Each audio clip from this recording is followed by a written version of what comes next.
The sun is out this Thursday evening in Cache Valley, and that heat is certain to play a factor. It is midweek match day in the Pac-12, and we've got some chaos around the league.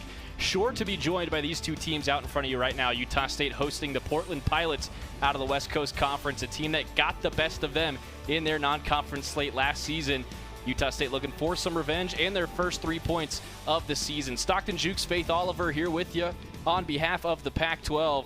And this one's going to be a good one. The Portland Pilots led by head coach Michelle French in her 9th season with the Portland Pilots. Tell us more about the Portland alum, Faith. Stockton, I'm so excited to see what Michelle has planned for the Lady Pilots. As a former University of Portland All-American defender, Olympic medalist, and U.S. Women's National Team assistant coach, French has posted a 70-44-27 record with the Pilots. And since she took over the program in 2018, 20 different pilots have earned all WCC honors, with 11 have earned all region honors. Down the touchline from her, it's going to be Manny Martins in his 6th season with the Utah State Aggies, coming off of a three-peat of conference titles. These two juggernauts ready to get after each other strategically. We'll be back in just a moment with more Pac-12 Match Day kickoff between Utah State and the Portland Pilots.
Well, now that we've got all those formalities out of the way, why don't we play some soccer? Welcome back into Chuck and Gloria Bell Field on the campus of Utah State University as Utah State gets set to start their 3rd match of this young 2026 campaign. Stockton Jukes and Faith Oliver here with you for more Pac-12 women's soccer. And the Aggies, as we've talked about a couple times over the last few days, Faith, dropping some pretty crucial points earlier this week. After a decent showing in a 2-0 loss against the number 15 team in the country, the Kansas Jayhawks, a heartbreaking way to end the game against Michigan on Sunday. Faith, as you're coming back out on the field here, it's like Ted Lasso says, you got to be a goldfish. Yes, exactly. Exactly, Stockton. It was definitely a heartbreaking end for Utah State as Michigan got that last goal, but you know, they put up so well with their defense, not letting Michigan score for 57 minutes, and that's pretty good for them. You know, it's a good start, and they're a Big Ten team. That's a big conference, and as much as that would have been a beautiful win for Utah State, you know, Michigan just pulled back, and they told them not yet. For the Portland Pilots, a similar close but no cigar kind of night against another Big Ten powerhouse in the Washington Huskies. 1-0 after a 1 minute into the second half goal from the Huskies. We'll talk about that a little bit later. Here's who the Portland Pilots are going to bring out onto the pitch to start this one in Logan, looking for their first win of the season. Starting in net for the Pilots going to be Sophia Hills. Their senior played all but 45 minutes of the 2025 season and played all 90 of that game against Washington. Haley Bagby, Zayla Black, Addison Bosa, Aaliyah Doctor, Ruby Settle, Mao Ito, Elizabeth Rapp, Tavy Khan, Violet Rademacher, and Rose Calkins rounding out the 11 for the Pilots under head coach Michelle French. And for the Aggies, the ending of Sunday's match seeming to prompt a bit of a shift for Manny Martins. Ivy Nystrom gets the nod in goal. The senior making her NCAA Division I debut this evening for the Utah State Aggies. She'll have Syphonia Winder Wilson and the other Winder out in front of her.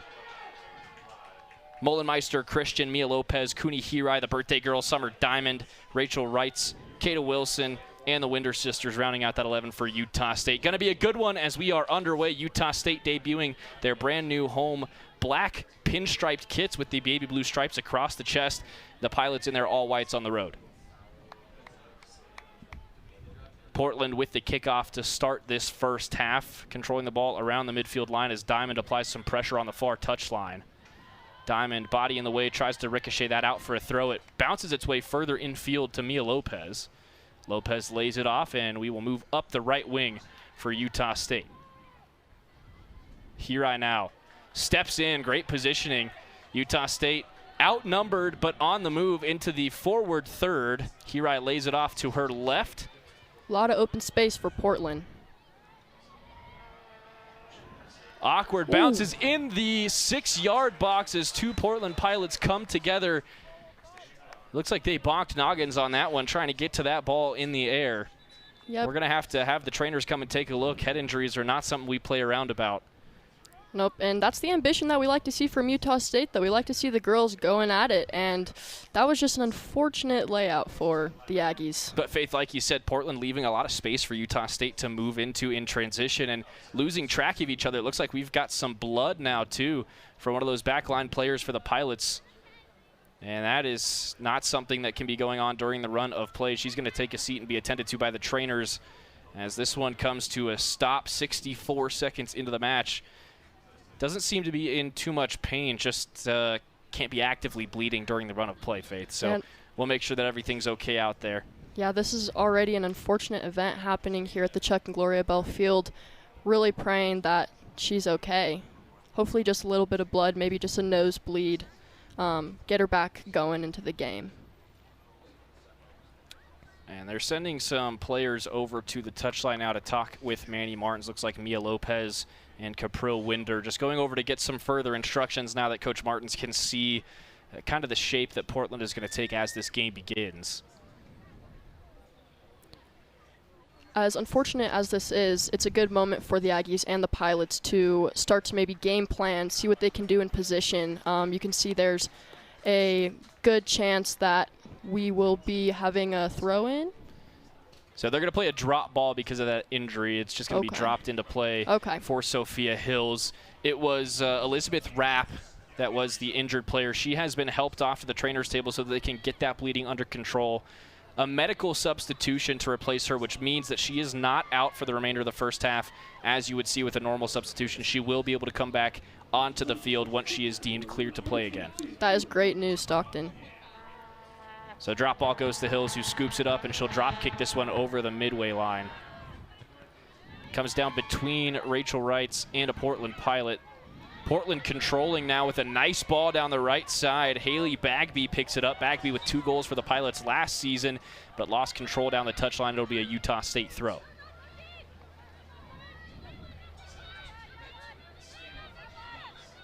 Aggies taking their time as Kata Wilson comes over.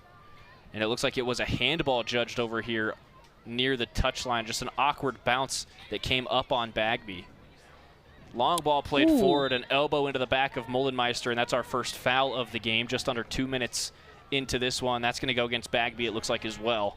Already shown a little bit of aggression from the Pilots, but what is women's soccer without aggression? Truly, Stockton. It is a hard-fought game. Exactly. No question about it, as Wilson steps up to take another free kick for Utah State. This one's going to require a little bit more strategizing.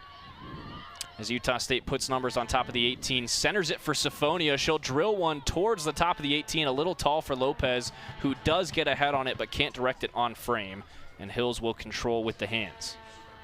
That is one thing Summer Siphonia is really good at, is just she's building out, she looks for an opportunity, and she takes it. Hills with a wall of noise behind her. Utah State students still a week and a half away from the start of classes are showing up by the dozens here at Chuck and Gloria Belfield early in the season. Had a good crowd out here Sunday night. Utah State will go on the road for a couple weeks. We'll be back here the second week of the semester, September 3rd, against Utah Tech, and expect to see a whole lot more bodies here for that one. A week later, they'll host BYU, and we all know how those matches go. That'll be a packed house for that one. If you don't have your tickets yet, go to UtahStateAggies.com. Make sure you get some for that match, as it's knocked out for a Portland throw at the top of their defensive third. A BYU-USU game is not one to ever miss. Everyone watching at home, definitely make sure you are in tune for that game. BYU soccer has failed to beat a Manny Martins-led Utah State team in Logan over the last 5+ years. Looking to continue that streak in a couple weeks as the Pilots get a throw just up in front of the corner flag. It really is that Manny magic. It's just something about this field, and Manny, it's unstoppable. Bagby's going to come up to take this throw maybe 3 feet up the field from the corner flag, so a chance to put this one right in the scrum. Puts her whole body behind it, comes down shy of the 6-yard line, rolls back out to Bagby on the end line. Moves it up the field, across, deflected out for a Portland throw, this time level with the 18-yard line. Aggie applying pressure against those Pilots. Bagby just outside the 18 now, comes back to the right side, controlled by Doctor. Tries to chip one in. Only one in the neighborhood is Kata Wilson. Clears it easily with the right foot. In a questionnaire I did with Ali Grossoff, she mentioned that Kata Wilson is the most competitive on the team. And that's coming from a senior who's been there. Wilson, one of the most composed defenders you'll see not only in the Pac-12, but maybe in Division I women's soccer. As Diamond plays a nice one off the outside of the foot. Capril Winder into space down the right wing, steps around one. Opening up a long cross now. Falls for Cooney Hirai. Can't get all of it, but it bounces off of Hill's hands and into the net. Happy birthday, Hirai. Happy birthday. This is a beautiful shot for the Aggies already in the first 5 minutes of the game. This is big.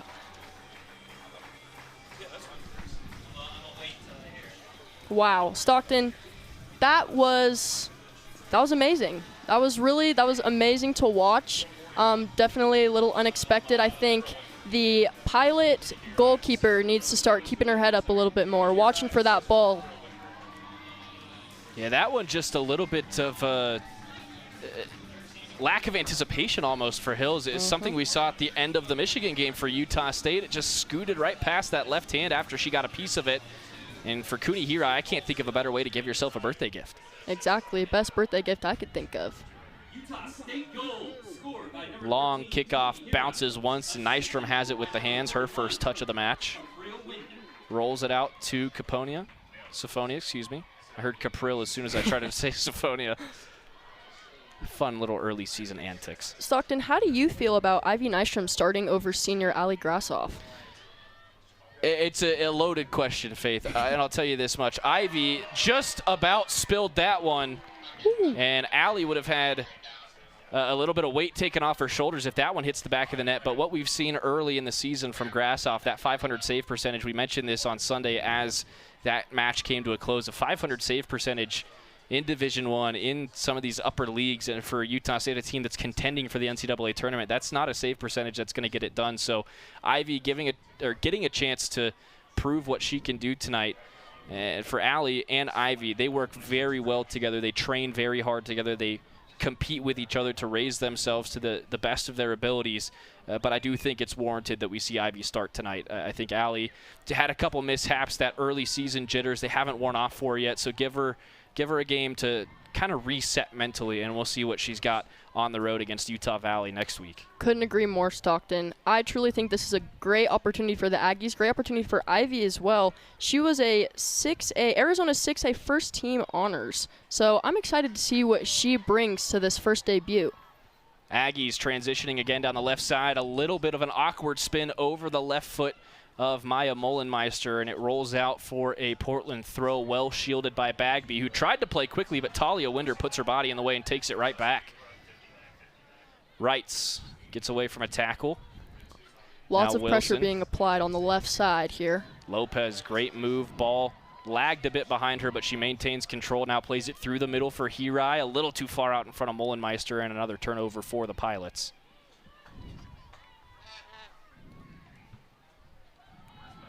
Pilots recycling possession over into Long. wide. Yep. Woo. Long ball over the top there. 2 steps offside was Zayla Black. Zayla almost one-on-one with Ivy. Ivy got to it just a little before, though. And I think we're going to see a lot more of that from Portland.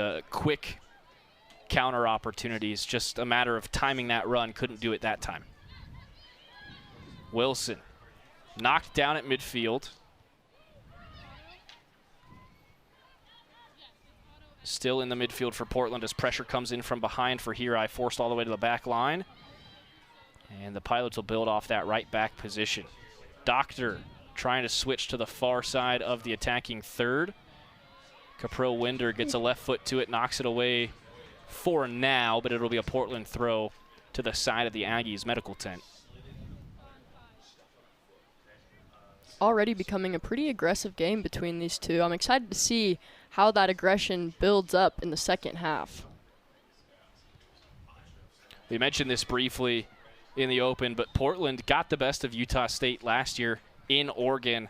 11 months ago today, it was 2-1 for the Pilots as Utah State was winding down that non-conference schedule. And we saw some things from Utah State last season that we have seen at the beginning of this season. Again, just a weird lack of goal scoring early in the season, incomplete performances for those first 2 matches. We saw a lot of that last year, and that's, in my opinion, how Utah State came to lose that match in Portland. They did manage to turn it around, obviously turn it into a conference title down the road, but for Utah State, it would go a long way, not only for this season, but for kind of the ghosts of last season if they could pull this one off.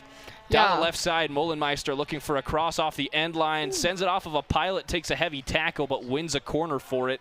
Into the 10th minute, Utah State's got the first corner of this match.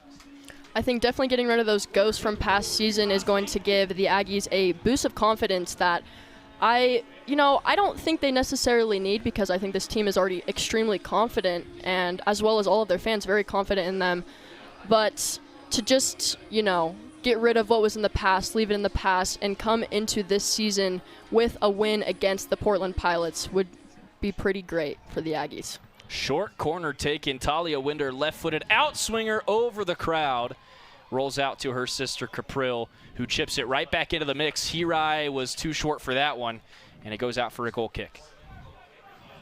Almost a birthday brace for Kuni Hirai in the first 10 minutes. Just couldn't get that ball to drop enough. Yep. I think we'll see her quite a bit more over the next few months for Utah State. Yep, I'm excited to see what Kuni has. I know that she was the highlighted player of last game, and she deserves it.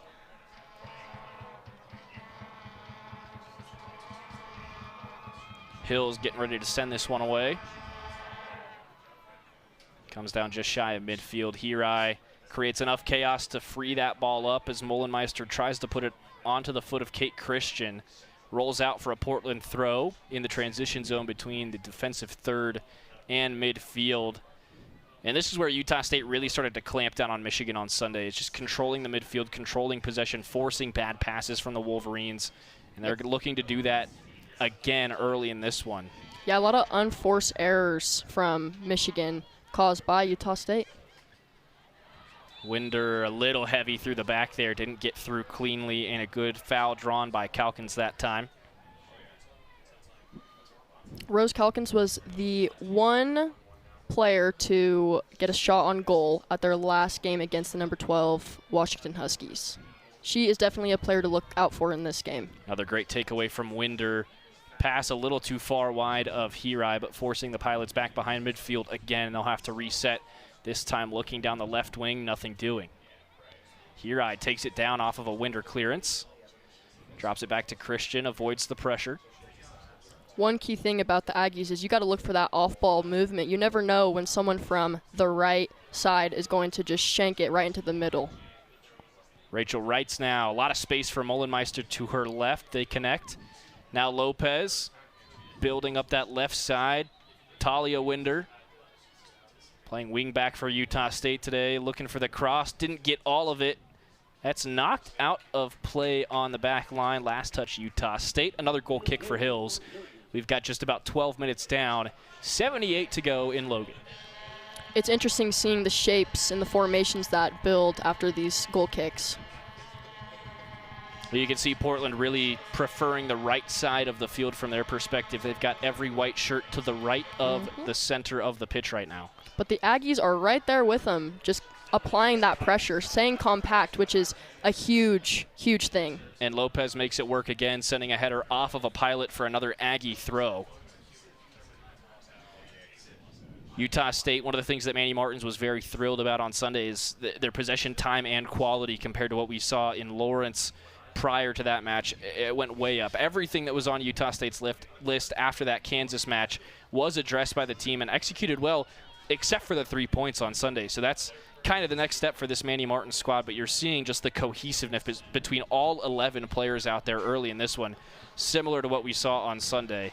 And they made Big Ten Conference team Great Michigan. chip to the back post, headed down by Christian into the side netting. Oh, so close. Yeah, they made Big Ten team Michigan really fight for that possession, made them sweat a little bit, which is what we like to see over here. 14th minute of action now, still 0-0. Utah State, though, controlling the flow of the game in the first stanza of this one. Hills, another goal kick. Can Portland turn defensive resilience into more attacking production? They've switched to the left side for this goal kick, and it works out about the same as the last one. Now trying to play Bagby into some space on the right side. Through the middle. Settle back to the back line. A little wide. Across the back line again, Portland looking to build something, and Utah State, they just have the clamps on at midfield.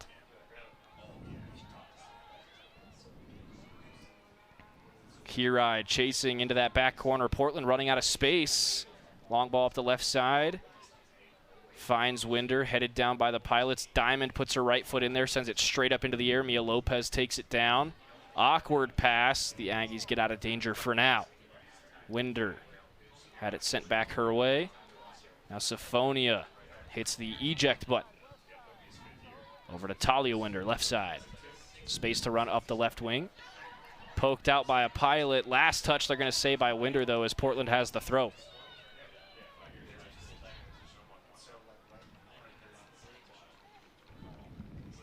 Pilots trying to switch to that left side. A little errant on the pass. It'll give Utah State more time to settle into that defensive shape.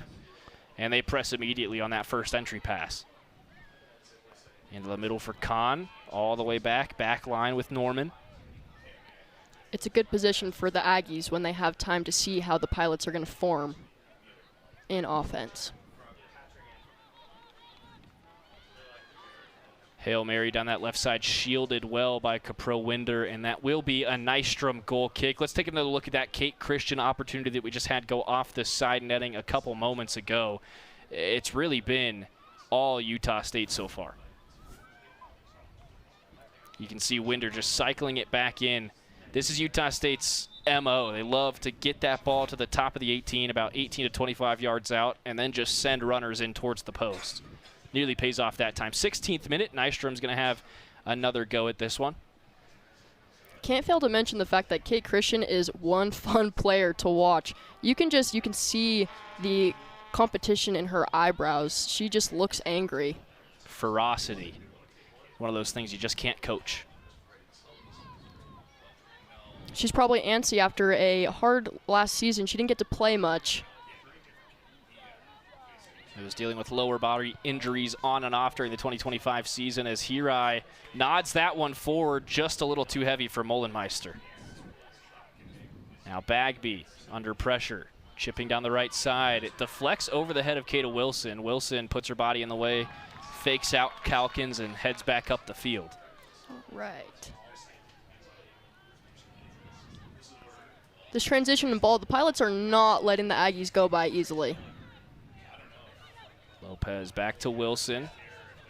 Wilson finding the lane for Rachel Wrights, who sends it to the right wing. Caprill-Winder settles it down. Bright orange boots up the field. Looking for a turn from Christian, who got that ball stuck in her boots. And now we're going to see a Utah State throw at midfield.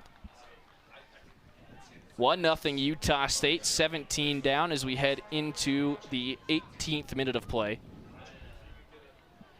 Early success, a bit of a spill by Sophia Hills for Portland, but Utah State generating that pressure continuously as we continue through this opening bit of play. Another throw for Portland. Still keeping an eye on that bench over there. Looks like Elizabeth Rapp is no longer being attended to and may be rejoining play soon, but for now it's still Norman on that back line for Portland. Have not seen Elizabeth Rapp head to the scorer's table just yet, though that might be her right now. Yeah, I can't see too far up. Down the right side, Utah State looking for space for Kate Christian, has that knocked out for an Aggie throw.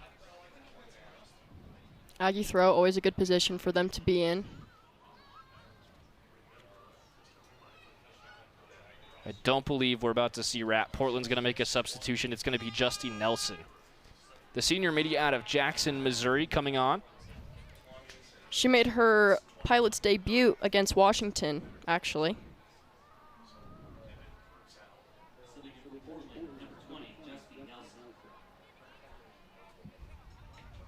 Aggies go quick off the throw. Pilots take it away just as quickly.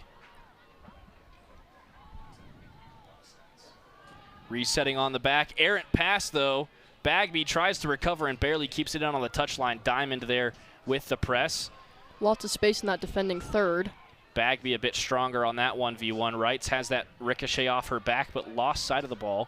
Stays with Portland as they get across midfield. Now Doctor looking for an entry. Has to go right side. A little too heavy.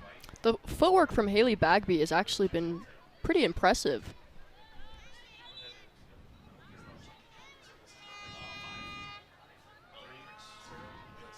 Aggies going to have their first substitution now as Kate Christian comes off for Ellie Hendricks on that right forward position. Another competitive forward for the Aggies. Now a bit of a shift in shape as Hendricks takes that lone forward role and Hirai drops back to the attacking midfield. Hendricks joins the defense. Utah State's got all 10 defenders inside of 30 yards to goal. Seeing Cooney in the attacking midfield is actually pretty fun compared to her forward moves.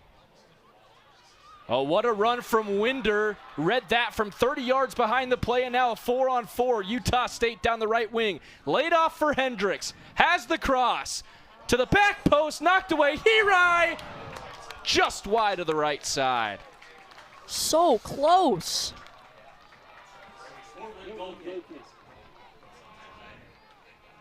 Didn't have much time to react. Hirai almost able to tuck that into the top right corner. Just pulled it wide, as that was the direction the ball was taking her. 21st minute, Utah State dominating this one on offense. 4 shots, 2 of them on goal. They forced a save out of Sophia Hills. They have a goal on the board. No shots for the Pilots through 20-plus minutes. And just 1 foul committed by Utah State. Bouncing ball comes through, picked up by Wilson. She'll send that off a Pilot for a throw. Take another look at that opportunity. Cooney Hirai having quite the birthday. You can see that ball just moving across her body left to right. Spins its way off her left foot and stays wide of the post, but not by much.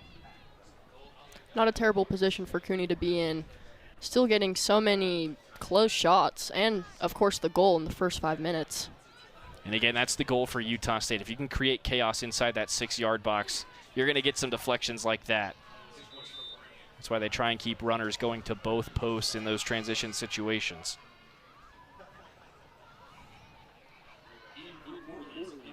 Now a twin substitution for the Pilots. Looks like we're going to see Bosa in for Zayla Black here. Other substitution, Journey Middleborn.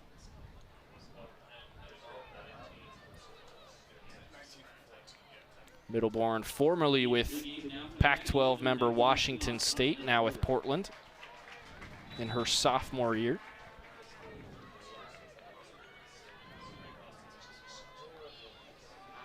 Bagby looking for options. Tries to get that into the middle. It's easily intercepted by Austin Miller, but a handball called there as that comes off her right bicep. 23rd minute, Pilots have a free kick halfway between the 18 and midfield. Let's see who they send to stand over this one. They've got a couple of options on offense, none that we've seen so far this season, but a couple of reliable returning goal scorers from last year's roster. Coming back to stand over, it's going to be Ruby Settle. Settle did not have a goal last season, but did have 2 assists, and that might be what they're trying to set up here, just a little too far outside of shooting range. 4 Pilots along the 18 on the far side of the box. Looks like they're going to have Aaliyah Doctor as the trail man as soon as this ball comes in. And a couple white shirts on the near side as well. Chipped in right towards the middle of the net. Nystrom takes it out of the air uncontested. Right into Ivy's hands. 24th minute, still 1-0 Utah State as we are just past halfway through half number 1. Winder from Siphonia trying to work up the field. Miller a little too heavy on the one touch for Ellie Hendricks. And another Portland throw, this time in front of the Utah State Pennies. The game changers, as Manny Martin likes to call them, doesn't like to refer to it as his bench. It's his game changers. That's the attitude we like to hear, Stockton. And that's what they are, too. You've got 22 capable starters on that Utah State quote-unquote bench. Kuni Hirai, step over. Nasty stuff. The second defender comes in and bails out her teammate. Pilots finding space on the left side, causing Utah State's backline to shift a little bit. Can't form. Good take by Lopez at midfield. Read that one off the eyes of Womack, excuse me. Into the 25th minute. Pilots looking for a way to get through midfield. Double team now on the ball is Settle. And forced backwards once again.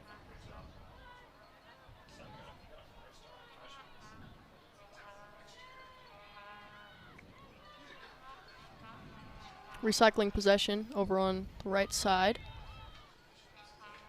Again, midfield is where the clamps come down for Utah State as Miller sends one to the ground. No whistles, though. No sign for advantage. Winder's going to let that roll through to Nystrom, who's way off her line. Winder gets blown up from behind there, but all is fair in love and war, says our head official.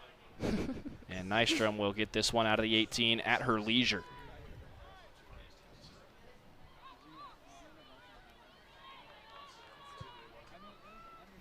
High drop kick from Nystrom. Just gets over the middle stripe, headed back down by Portland, controlled by Settle.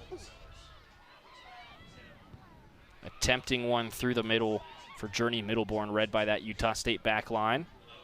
Now a slow build. Miller just outside the center circle. Hirai off to the right side. Wanted a run from Winder. Didn't get one, but it was deflected by a Pilot. Utah State throw as both teams will make some substitutions. 2 coming on for Utah State. Mullenmeister is replaced. Game ball's really liking that side. Samantha Sellers, the first substitution for Utah State up front. She is joined by her older sister, Selena Sellers. I always get those two mixed up. But the Sellers sisters up front now. It's hard not to mix up the sisters' ages. We have 3 sets of sisters, the only team in the nation. Pretty cool, though, if you ask me. One of those sets are twins, too. Yep, Hadley and Bentley Barrera. We'll see them later on. 2 local products from Mountain Crest High School. And with the addition of Mia Lopez, too, here's a fun fact for Utah State. They represent half of the local high schools in Cache Valley. Green Canyon, Mountain Crest, and Logan High all represented on this Utah State roster. A little too high for Talia Winder off the foot of Nystrom. The Pilots getting a little bit more complete possession in this attacking half as the first half continues through the 27th minute. Still 1-0 Utah State, but connecting on a couple more passes upfield are the Pilots. Utah State now. Sellers trying to work through a triple team. Couldn't keep the ball on her feet. Pilots were giving her about 3 inches of breathing room max. Wrights goes down to ground but gets it away. Winder sends it up the field. Hendricks chasing after it. Portland maintains possession for now. Working on that left touch line. Trying to put it through the middle. Great feint from Lopez. Causes that ball to go all the way through for Sellers. Gets it back across the center circle. Lopez looking for options. Plays Miller down the right wing, working with Hendricks. A give and go. Miller with more space. Finds Lopez outside the 18. Left foot blocked on the 18-yard line. Great block from the Pilots. That left foot for Mia Lopez is dangerous. Portland knew at that time, not letting it get through for Hills.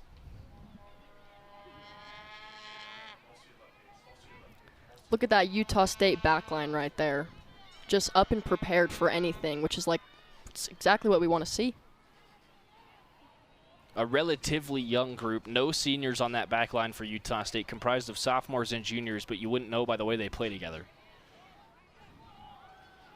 Incredible amount of composure and experience between all 4 of those underclassmen. Now here goes Sellers again with a heavy touch down the left side, trying to use that stride to get to that ball first, but cannot get past her mark. Excellent defensive work that time from Bagby, playing off the right back. Bagby is sure quick with her feet. Winder almost getting a shot open for Utah State, taken right back by Portland just outside their own box. Definitely applying pressure high up the field. Wilson steps through, read that one like a book. Now chipping to the far post for Hendricks, who could not reach it with the right foot. Goal kick for Hills, but Utah State, they just keep getting closer and closer to that net, and we've got another substitution. Speaking of twins, here comes Hadley Here Barrera. they come. Lopez will get a bit of a breather for the remainder of this first half. Hadley Barrera, the sophomore out of Hiram, Utah, Mountain Crest alumni, will join the midfield for Utah State.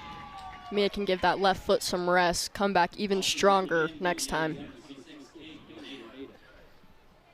Sounds like Kay Oneda also joining the play for Utah State.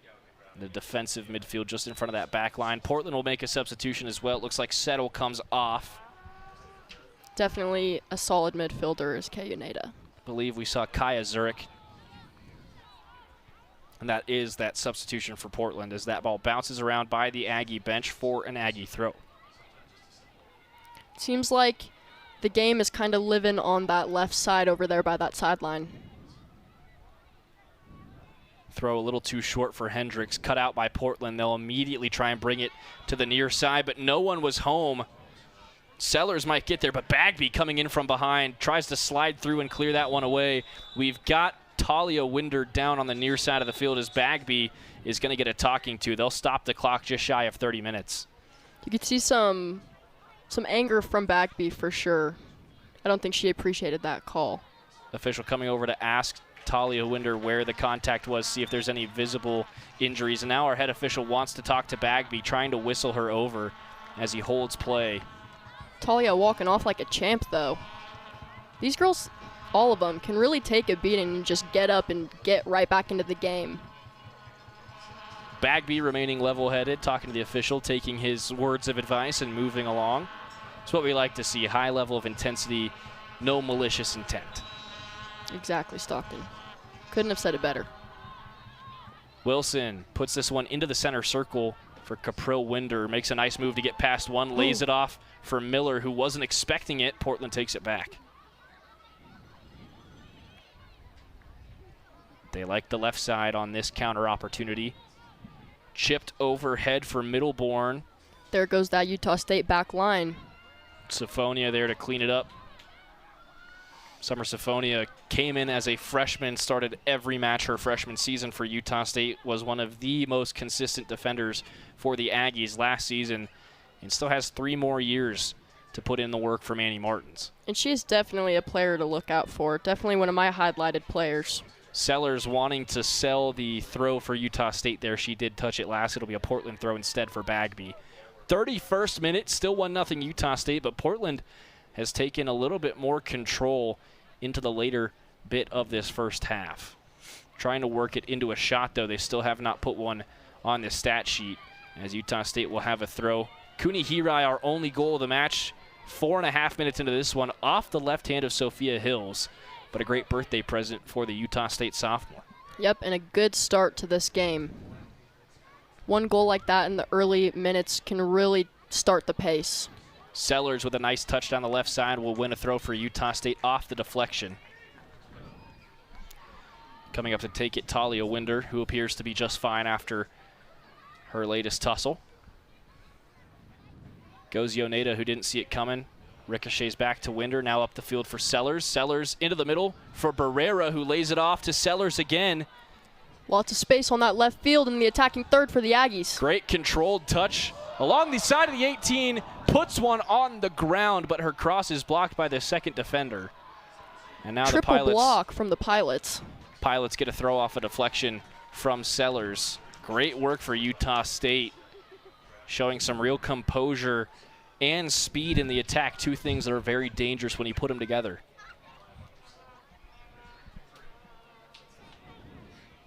Under 13 to go in the first half as Utah State holds on to that 1-0 lead. Wilson heads it out for a Pilots throw. This will be taken by Zurich.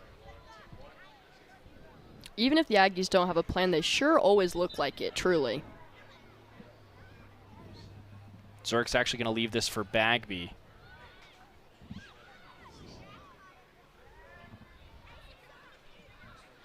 Tries to go down the right side. Middleborn nods it over to a teammate. They've got some space just outside the 18, but Utah State makes that space disappear. Now the left wing. Pilots will try and see if that's open. The cross comes in hurriedly, trying to keep it off the touchline, cleared out by Utah State. Portland resets. Now chip down to the right wing, not long enough. Talia Winder nods it down. Yoneda off the side of the foot. Barrera slows things down. Austin Miller takes it opposite side of the circle. Capril Winder with space down the right wing. Looking for a long cross. Changes her mind. Short ball to Hendricks, off target. And a change in possession. Pilots still favoring that left side. Syphonia, though, has it covered and has for all 33.5 minutes so far. Nystrom just missed on that one. It'll be a Portland throw in front of the Aggie bench. Just over 11 to go in this first half. Utah State holding on to that 1-0 lead. Not dominating possession quite as much as they were for the first 20 minutes of this match, but they win it back that time as Sellers is tugged down to the ground. Fourth foul of the match for Portland, just one for Utah State in this first half. Syphonia is going to stand over this one, takes it short to her backline teammate, Kata Wilson. Now Wilson hooks it left for Winder. Winder up the field to Barrera, former region rivals, now teammates. Barrera's going to get called for the tug on the arm there of Zurich. And Portland goes quick. That passing back and forth of that Aggie backline is definitely their way of showing, all right, we're going to make a plan. This is where we're headed. If you don't see something, bring it back to me. And I just love that, nonverbal communication. All the way back to the center back again for Portland. Kaya Newton working it up the field.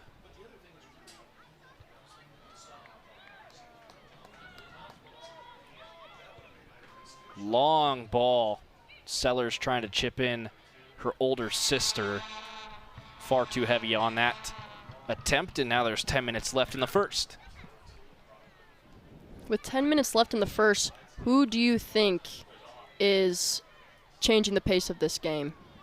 Got to be the Sellers sisters for sure. They're pushing hard, trying to connect with each other as Barrera takes a huge shove from Bagby. Fifth foul of the half for Portland. Bagby's already had a talking to as well. She's going to have to be careful with those extensions as this game goes on. And now some time wasting from Middleborn as she tried to force Wilson a little further back up the field. Yoneda, not a very good ball to play there, just had to get it away from the pressure. It ends up as a turnover. Now Zurich dispossessed by Barrera, using the reach to get in there and take that ball away. Miller with a heavy first touch, gets it off her feet back to Barrera.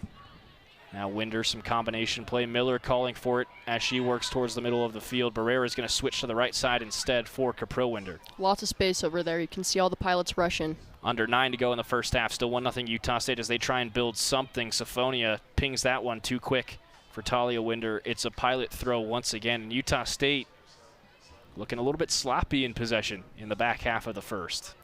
Yeah, I think the conversation between the girls and Manny Martin is going to be a fun one in the halftime. Yoneda reaching out, getting that one up in the air, nodding it forward for Hendricks. Right over the pilot. Sellers calling for it down the left wing, stays on side as the flag stays down. She's got a double team in the corner, though. What can she do with it? Cuts back up the field. Zurich there, can't keep it. Taken right back by Sellers, hooks it in towards the far post as Miller was making the run, but Hills picks it up clean. Nice save from the pilot goalkeeper. Quick ball played. Middlebourne might be able to latch onto this one as Kata Wilson knocks it away. And out for Portland's first corner of the match. Just one apiece as we enter the 38th minute. Less than 8 to go in this opening half of play. And Nystrom might have her first real test of the match here. This is definitely a moment that we get to see what Ivy Nystrom can bring to the USU Aggies as a sophomore from Phoenix, Arizona. Off to the corner flag to take this one for Portland. Right-footed in-swinger, the signal. Really floats inside the 6, off the back of a head of a pilot and out on the near side of the box. Utah State with the last touch. It'll be a Portland throw. Looked like the corner that time just a little bit too floaty. Didn't have the drive they were looking for to get to that back post. Pilots taking their time getting the throw in. Now less than 7 to play in this opening half. It's definitely an opportunity to get into that attacking third, especially in that box. You got to act quick. Heavy touch off the throw. Utah State takes it away. Now Miller can build up the field. Has Sellers making the run up the left side. Had her arm in the air as the pass was coming, but a heavy first touch gives Bagby rights to that ball. Building forward, Bagby could see that ball come in right away. Now Middlebourne again. Switching sides of midfield. Yoneda trying to run in on that heavy touch. Last touch by Portland should be a Utah State throw and a substitution for the Aggies. Ball right next to that Aggie bench, or magic makers. Game changers. Kaya Newton's going to get in for the first time at the bell. The freshman from South Jordan making her home debut for Utah State, as Selena Sellers will get the rest of the half off. Just under 6 to go in the opening bit of play. Caprill with a lot of space on the left side. Oh, Barrera misplayed that one. Just stuck to her laces. Sellers with the back header to try and work it up the field. It'll go out for a Portland throw, but Utah State can move the press up.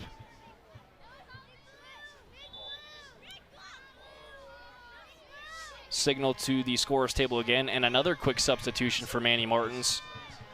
Getting a ton of fresh legs in as we get to the end of the first half.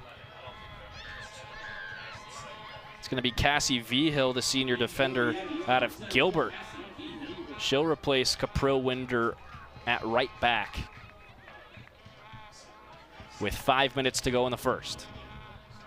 Deep throw for Portland, just waiting on the whistle. Zurich has that poked away by Barrera, out for another throw 10 yards up the field.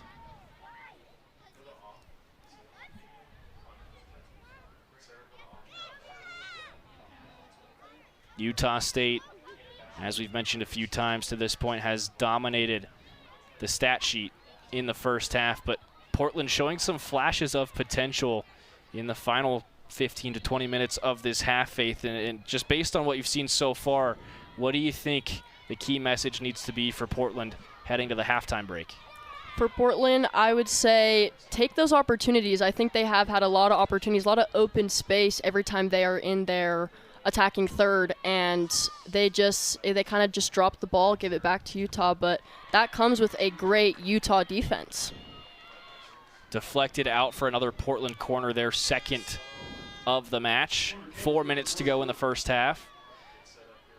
And that little bit of encouragement you just touched on there, Faith, is the same that Coach French told us a few days ago leading up to this match.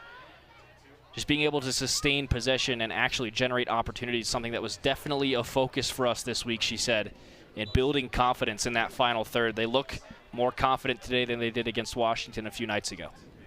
Yes, exactly. And like I said earlier, floater again, punched by Nystrom, doesn't get clear of the 18, headed back in towards danger. And who else but Kata Wilson to wrap that up. Staying composed as always. Lot of space there. Miller pressing, nearly deflected away by Newton. Pilots hold on to it for now and back onto the field here. For all you Portland fans waiting on the news, Elizabeth Rapp is doing okay. She's back in the back line for the Pilots. Right into the hands of Ivy Nystrom. Nystrom looking very composed inside those big scrums for Utah State so far, and a little bit of height that she can use to see over that pile of bodies. And even with a compact box, a lot of people, very crowded, she is hyper vigilant. That one rolls out. Miller's going to leave it for Vigil to make the throw just outside the scorer's box. Fourth official looks on, launched into the air. Hendricks takes a bump, a little too much of a shove. That time the guilty party is going to be Tatum Manley.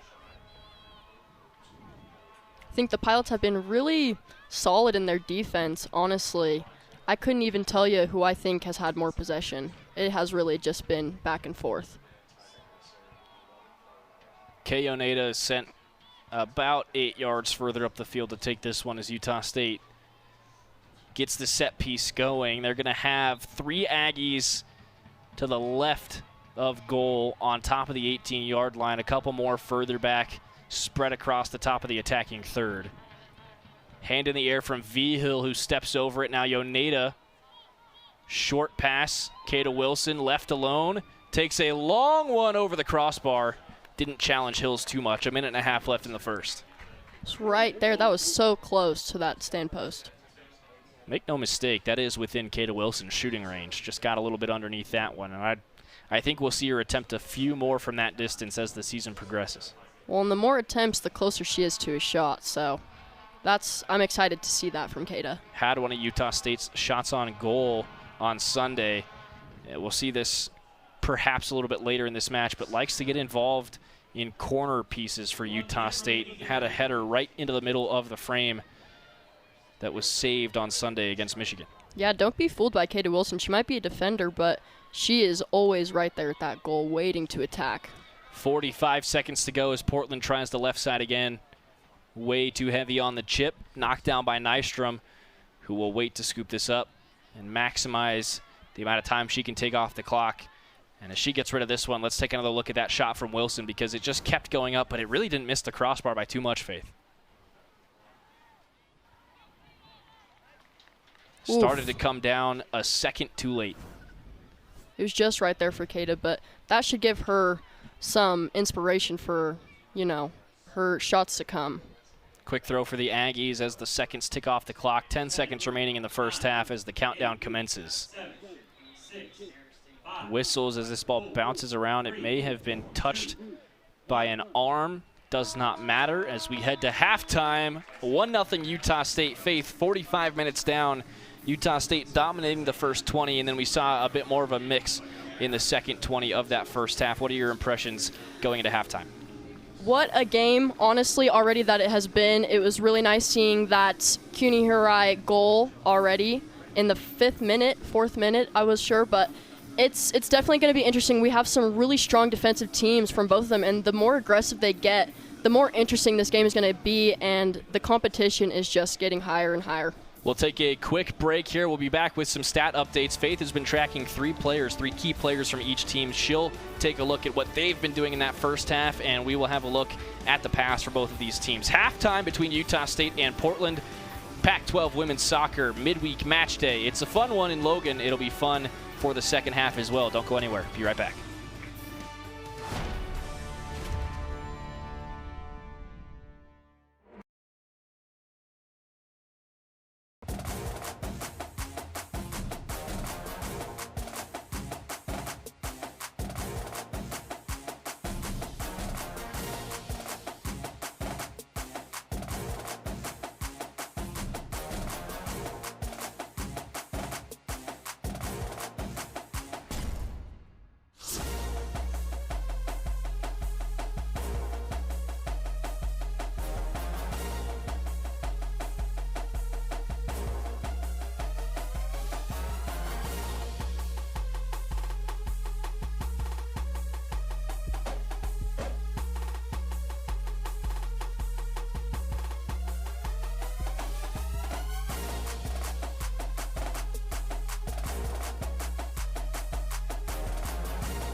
Welcome back into Chuck and Gloria Bell Field in Logan, Utah. Utah State University set in beautiful Cache Valley as the sun starts to go down behind the mountains behind us. It is 1-0 Utah State. A dominant first half offensively and defensively for Utah State, something we've gotten all too used to saying here at the Bell as we take a look at some of these first half highlights.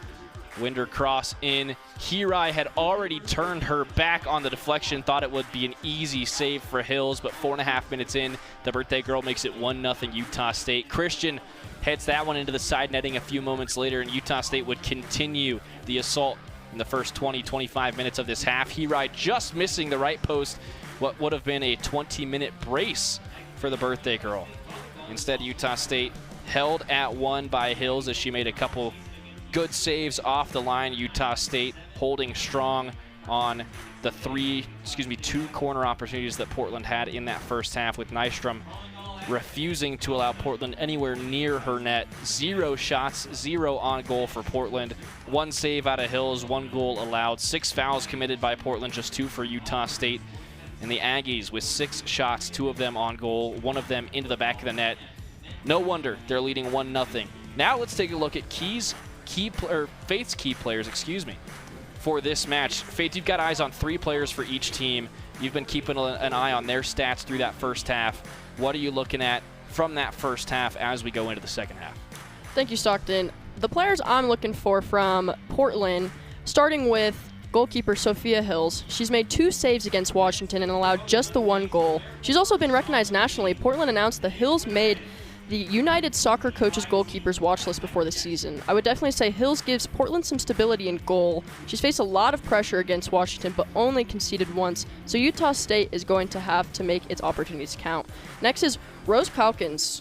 She was Portland's biggest threat in terms of putting a shot on frame against Washington. Utah State's backline will want to know where she is when Portland gets into that attacking third. And then next is Elizabeth Rapp, the poor girl who got hit right in the nose. Rapp started against Washington and was part of the back line that kept Washington off the score sheet in the first half. And then next, for Utah State, we have Summer Sifonia, obviously, one player I'm really interested in seeing what she has. She's coming off an amazing freshman season. She got that MIC Herman Trophy Defenders watch list this year. She's a major piece of that back line. We got Kata Wilson. She showed us against Michigan that she can influence the attack from deep. She played a 50-yard ball to set up Maya Mullenmeister's goal. So even though she's a defender, Portland can't afford to ignore her when Utah State is building out. She's the most composed, had a shot on goal against Michigan. Brain works a little bit faster than the words. Maya Mullenmeister, she scored Utah State's first goal against Michigan in the 19th minute using a left-footed chip from the corner of the 18-yard box. Definitely someone Portland needs to keep an eye on. Keeping an eye on those 6 as we head into the second half. Stay with us. One more halftime segment to come as we take a look at the last matches for both of these teams and the fuel that is powering them towards a potential 3 points tonight. Stockton Jukes, Faith Oliver with you for more Pac-12 women's soccer. We'll be back from Logan in just a moment.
The Aggies and the Pilots both still searching for those first 3 points of the season. Utah State, as we've mentioned, has dropped 5 of their opening 6 points on the calendar, and Portland dropped their first 3 available against the number 12 University of Washington back on Sunday to open their season. It was a strong defensive effort for the Pilots. They only allowed 3 shots on goal from those Huskies, kept it tied at the half, but a minute after halftime, 45-59 into the match, it was Malin Montoya to make it 1-0 Washington. The Huskies would not look back. They wouldn't really look forward either, as Portland's defense would continue to hold. But the Pilots only managing to get off 2 shots, 1 per half, and only 1 shot on goal coming in that second half. Faith, it's a great defensive game, but a very tough offensive one for the Pilots. Yes, definitely a tough offensive game. Despite the result, the Pilots showed defensive resilience, holding Washington without a shot for those 57 minutes, but Portland's 2 shots against Washington was their fewest in a game since 2019 versus UNC. For Utah State back on Sunday, somewhat similar storyline, dominance throughout that match. Maya Mullenmeister and Mia Lopez would put 2 goals on the board for Utah State in the first half. It was 2-0 Utah State coming out of halftime, and for nearly an hour, they kept Michigan off of the shot column on the score sheet. But we get past the hour mark. Ella Jablinski sends a cross into the box that turns into a shot, that turns into a goal. Grassoff just losing track of that one in the air, and it finds the top left corner. 2-1 Michigan. They wouldn't look back after that, ramping up the pressure. Utah State not getting complacent, as Mandy Martin said, but certainly did not have the same ferocity that they did for the first hour of the match. With 1 second left on the clock, Ellie Fife from about 35 yards out puts her left foot through it. It bounces through the 6-yard box, past Grassoff and into the bottom left corner. As the buzzer goes off, Michigan makes it 2-2. To steal a point from the Aggies on the road and keep Utah State 0-1-1 out of the win column. That was a tough way to lose a game. Truly heartbreaking seeing that last shot for Utah State. And it was a pretty aggressive game, I would say. There was around 11 total fouls for Michigan, and it's pretty tough seeing a lot of those Aggies start to get sore, start to fall down. I remember Samantha Sellers was out for those last 6 minutes of that match too. Coach Martin's using a slew of substitutions early in the season, as we have come to get used to through his first 5 seasons in Logan. No different in this one, but definitely starting to show the fatigue in those legs towards the end of that Michigan match. We'll see if they can bring a more complete performance to this one as we look forward to the second half. Kickoff for the second set of 45 minutes coming in just a moment. More Pac-12 women's soccer on the way after the break.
It's a light show in Logan.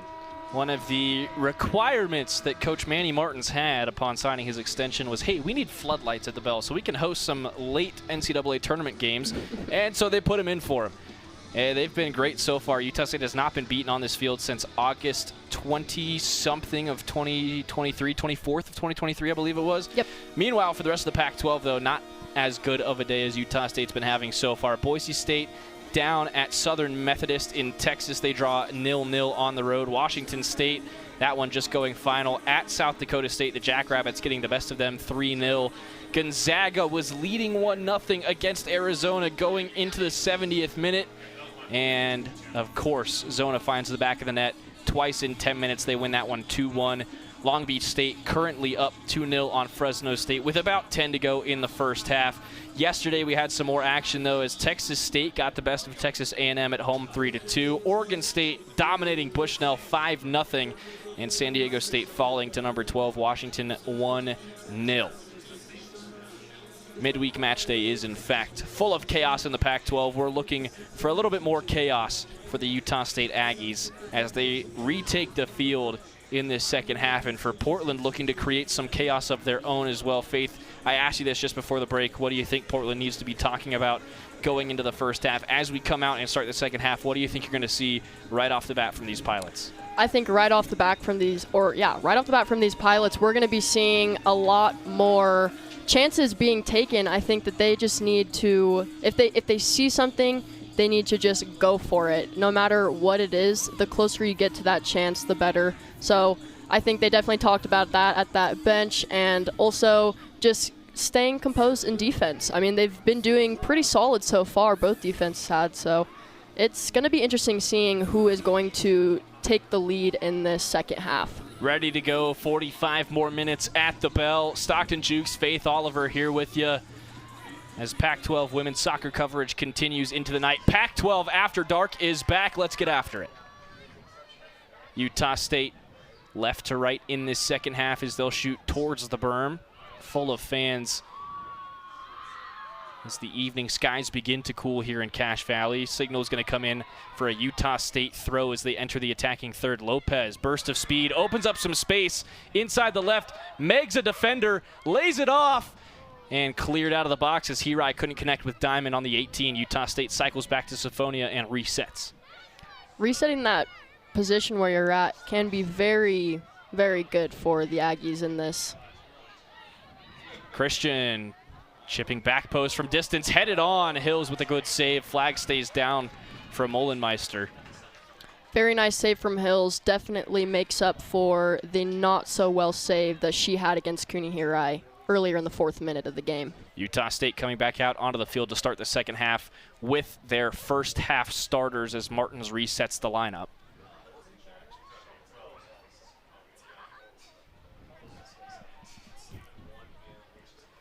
Bouncing ball, Utah State traps inside their attacking half. They'll back it up for just a moment. Wilson plays a long one down the left side, chased by Molenmeister, but does not check up enough. 90 seconds into the second half, Hills has another goal kick to take care of. She definitely favors her right side.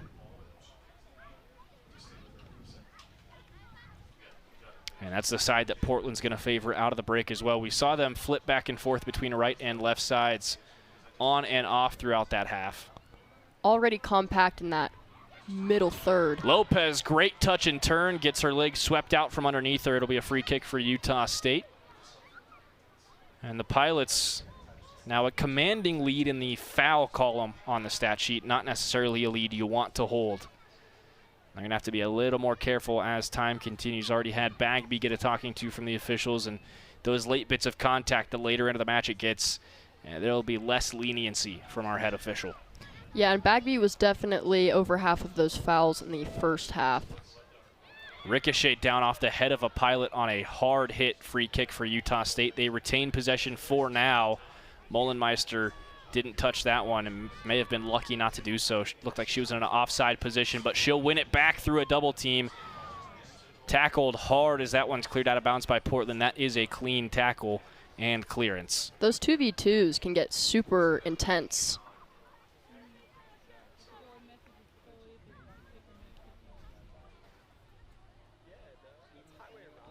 Waiting on something from our official here. They're going to stop the clock 3 minutes into the second half. Coach Martins, they're going to ask for a VAR here and see if that tackle on Mullenmeister warranted a card. VAR, something that was introduced to NCAA women's soccer last season. They keep that replay set up just behind the scorer's table as you see our head and fourth official go back to take a look at the monitor. I think that's a fair call from Manny. When if the refs were that quick to agree with a head coach screaming at them, you got to think that there might be something there because refs are pretty good at tuning those guys out, but not that time. Mm-hmm. See the two goalkeepers just having fun on the end. Take another look at that play that I believe they're going to the monitor to review here. Great touch from Mullenmeister. I don't know, that seems like a really strong tackle from Middleborn. It might be the slight follow-through on the lift of the right foot that sweeps the leg out for Mullenmeister. That might be what they're looking at, but first glance and on the review, it looks clean to me. Agreed, Stockton. I couldn't see too much foul play there. But when a coach is screaming that much, you definitely want to pay some attention to it because you never know what you can miss. When it happened right in front of that bench, too, he got a better look at it than we did. Yeah, nothing doing there. It'll be a throw for Utah State. That's the right call. Yeah, the heroes in yellow, they know what they're talking about.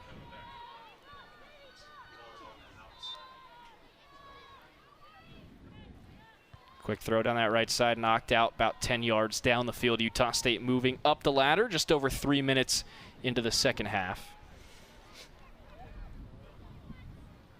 And similar to what we saw on Sunday as Utah State wins another throw, another 10 yards up the field.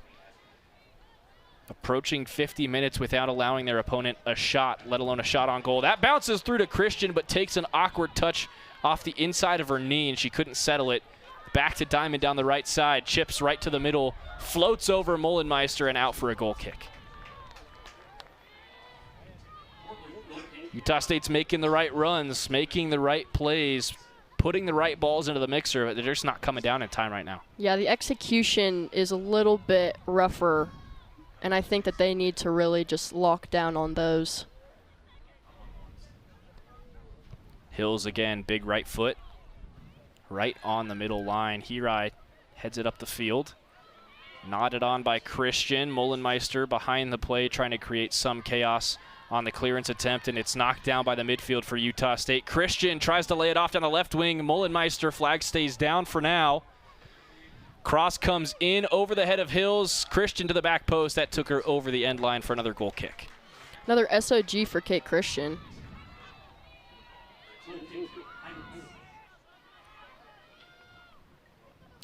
Eighth shot of the match there for Utah State. Just 3 on goal, but with 2 zeros in that same column for Portland, you can really feel just how much momentum Utah State holds in this one. Little switch up from the goalkeeper, going on the left side this time. Winder indecisive on the header that time, allows Middleborn to recover for Portland. Now trying to work one down the right side. There goes that Utah back line. Already prepared for what's to come. It's going to go out over the end line for a Portland corner. The one statistical category they do have a lead in. Now their third corner of this match to just 1 for Utah State.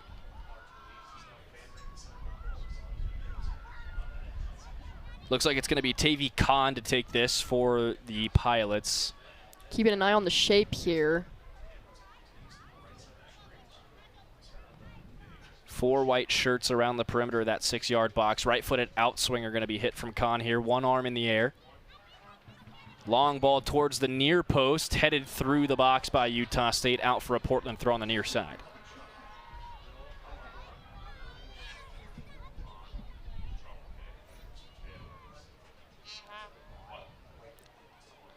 Going to ground behind the play there, Utah State. Looks Applying like they may that pressure. have ran into a wall there. Ball comes into the near side of the box. Awkward deflection. Middleborn tried to take a very off-balance shot. Did not make it through the defense. Recycle to the back. Letting the Pilots regain control. Think of a game plan. Long left-footed cross attempt. Nystrom had it, lost it, got it back a half second later. 52nd minute. Short roll for Nystrom as she exits for Siphonia. Now Christian back into midfield trying to avoid the pressure, double teamed off the ball. Siphonia recovering, working up the right side, trying to get it into the middle for Lopez. That pass intercepted. Now Kahn again through the middle. Settle looking for options. Pressed from behind, Settle backs it out. Doctor off to the left. Black. Oof, cornering her in deep left. Caprill Winder went to ground hard. It'll be a Portland throw. Now Winder sliding through as whistles come in well behind the play. A potential nosebleed again. Looks like they were checking on some head contact there for Caprill Winder, making sure she was okay. She gives the thumbs up to the official. No active bleeding going on, so she'll continue to play.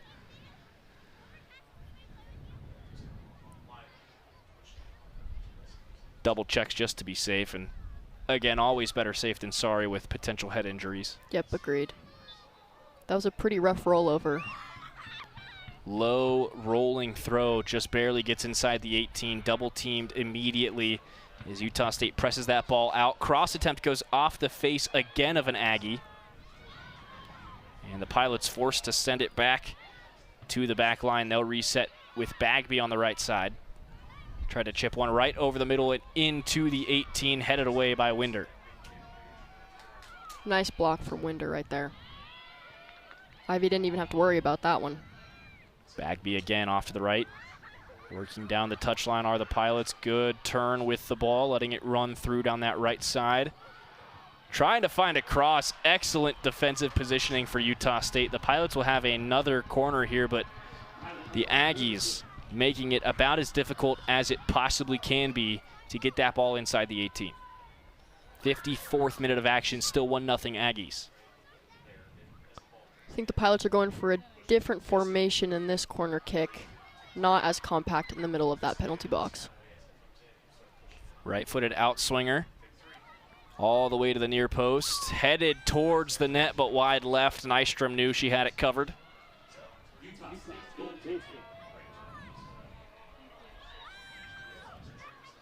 Nystrom taking her time, letting the Aggies set in. Looking for opportunities here. Short take.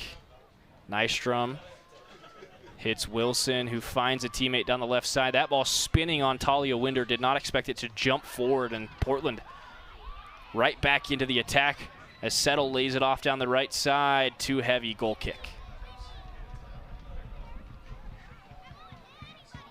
55th minute of action. No move towards either bench just yet. In the first half, if you do get subbed out, you have to wait till the second half to return. Not so in the second half. Free-flowing substitutions for both benches until they hit their maximum of just over 20 substitutions per game. Kate Christian right on top of that Pilot. Forcing a bad touch and a throw for Utah State deep in enemy territory.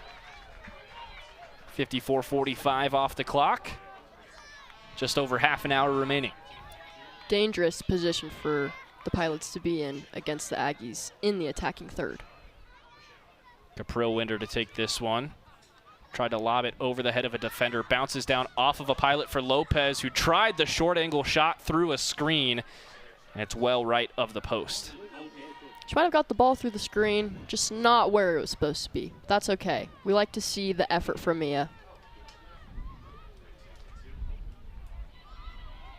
Yet again, it'll be a goal kick for Sophia Hills. From the right side.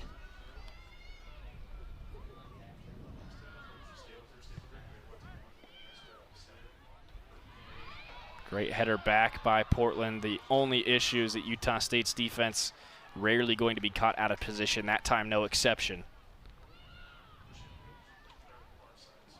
Throw is going to be left for Bagby on that far touchline. That back line is almost synchronized. It's kind of creepy. One bounce into the 18, working through the pressure from one. Shot deflected outside the box. Losing the footing outside the 18 was Tavy Kahn. She had a wide open shooting lane, never got her foot to the ball. Long chip again towards Nystrom, making sure that floats over the crossbar, and it does for a goal kick.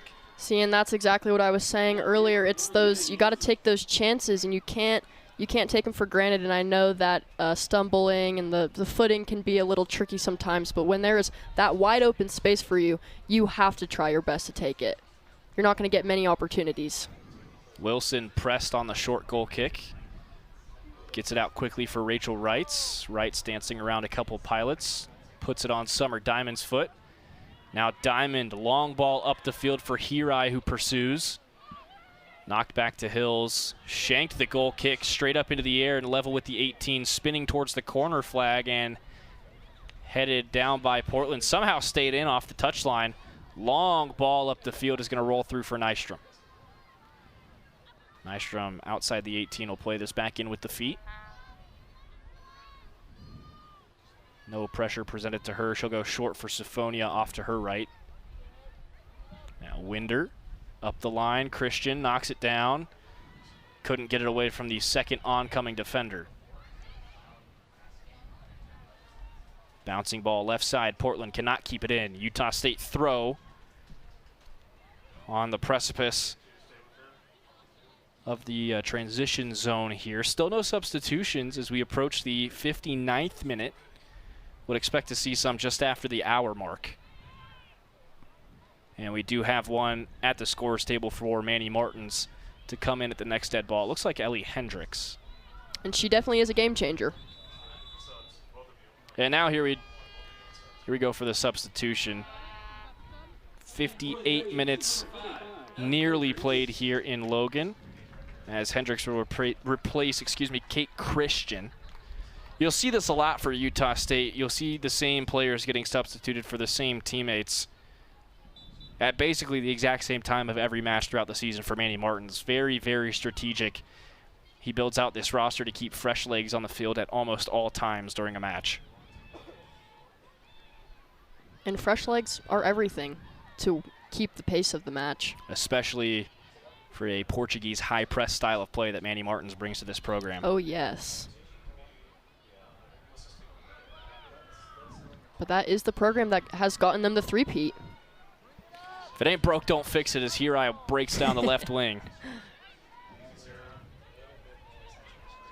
Calling for it. Taken with on ambition. Top of the 18, Mullenmeister, great body positioning. Bagby takes that away as it was carried into the danger zone by Hirai. Already on a goal on her birthday.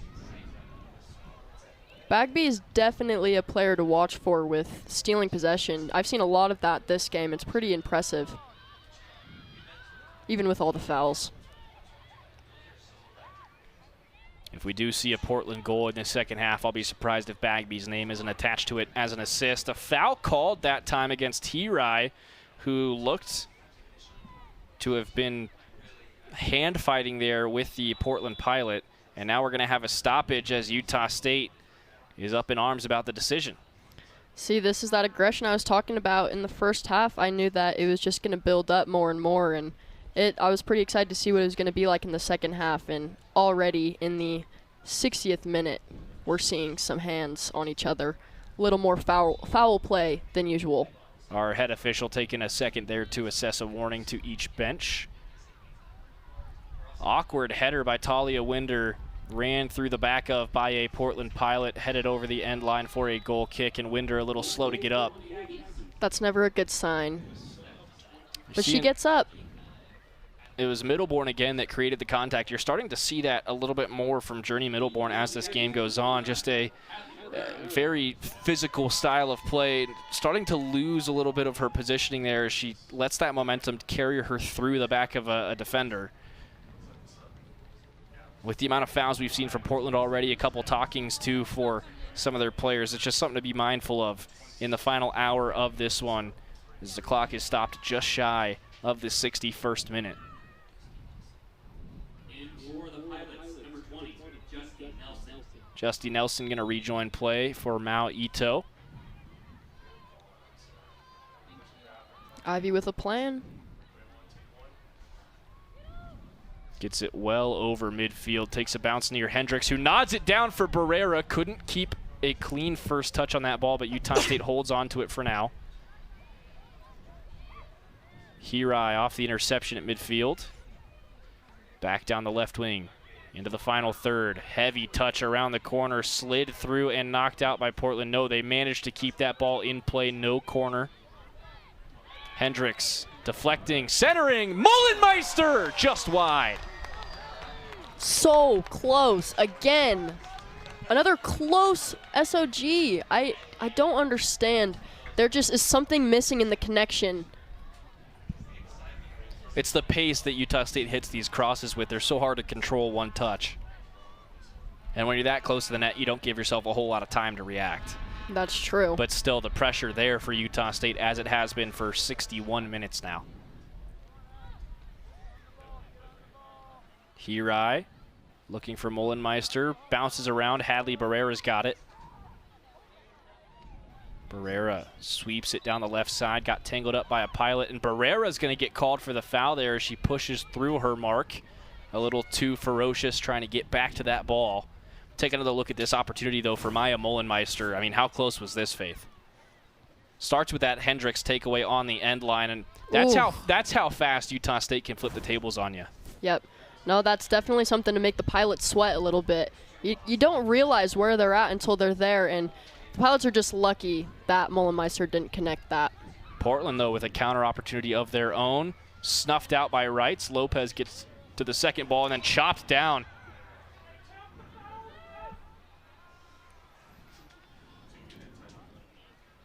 Some dissent from the crowd this time. Not sure you can assess a warning to the spectators. I think if you could do that, there'd be a lot of kicking out of the stadium. Utah State could not control that one on the far touchline in front of their own bench. 63rd minute, Portland gets a throw. Ball back to the side of the field. It is always over by those benches. Just under 28 to go in this match. We had a Kuni Hirai birthday goal 4.5 minutes into this one, and we have not had any real threatening shots since then. Utah State with 9 total shots in this match, only 3 of them coming on goal, though. And for Portland, they have managed to put a shot on the stat sheet. It was not on goal.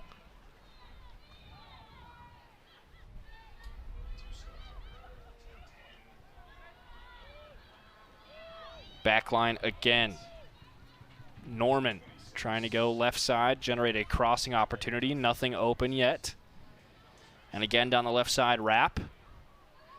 Cutting in towards the 18. Low cross headed straight into the air by Siphonia. Bouncing second ball.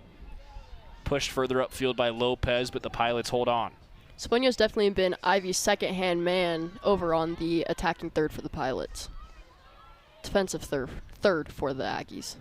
Bagby. Quick ball right side. Winder sticking with her, forces a poor cross behind the net for an Nystrom goal kick.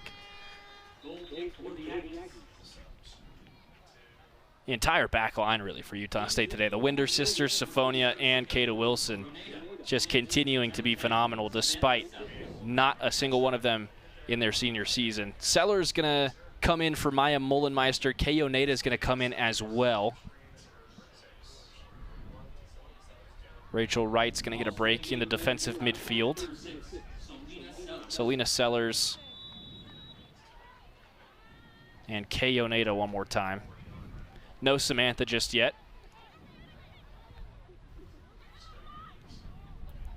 Pretty compact in that middle third. Oh, we actually do have Samantha out there. So both Samantha, Selena, and Kei Oneda, all 3 of them subbing on for Utah State. Something that I noticed in the Michigan game, Faith, I don't know if you noticed this watching it back as well, but the Sellers sisters, their unspoken chemistry in the counterattack has been something that could really blossom into several goals for Utah State this season. As you see another call for the ball down the right wing, it's going to be sandwiched away from Sellers, but that run is going to pay off one of these times. And agreed. I think that Seller telepathy, it really does show. I honestly think with a lot of the sisters, when they get to play together, it's just like that genetic understanding. Great call that time from Kata Wilson to shield the attacker away. Ivy Nystrom, plenty of time to come off her line and scoop that up clean. 66th minute of action now, under 25 to go. Still 1-0 Utah State. High into the air, bounces on top of the 18. 2-on-1 for Utah State, and they'll force that out for a throw at the top of the attacking third. Substitution again for Utah State, I believe. This time it's going to be Bentley Barrera. It is for Talia Winder. No, excuse me, that is not 2-3, that is 2-1. Victoria Espinosa, who we did see against Michigan with some quality minutes, she'll rejoin the defensive midfield for Utah State. Yoneda now sends one to the back post. Wide open, Sellers! Beautiful goal from the Sellers sister. Samantha Sellers, the sophomore. 2 sophomore goals for Utah State makes it 2-0 in the 66th. Kay Yoneda with the court vision. Samantha Sellers, she's been playing since she was 4 years old, and it definitely shows. She is skilled.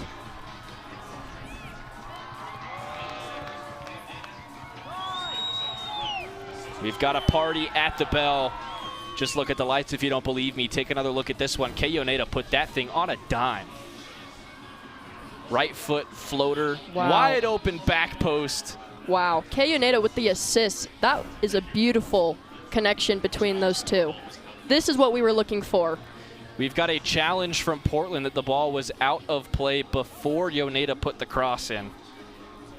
It would have been on this near touchline, just out of our vision in that transition period. We'll have to go to the monitor and take a look, as the Pilots will take this time to instruct some of their key players on what adjustments need to be made. Now, this would be a big call for the Pilots. They have been able to generate some more possession, some more momentum as this game has gone on, but that momentum they had at the end of the first half, Faith, they don't have nearly as much at the beginning of this second half. If they can make this a 1-goal game again off the challenge, they might get the boost that they need.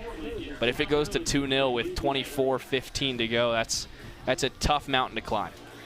I'm sure hoping for a little boost of energy for the Aggies. I'm hoping for both sides, honestly. And in a questionnaire, I was talking with Samantha Sellers, and her one goal that she set for herself this season was to help the team in any way with goals, assists, and just being a good teammate. And I think she has definitely already achieved all 3 of those. Taking a look at the replay, this goal is going to be called back.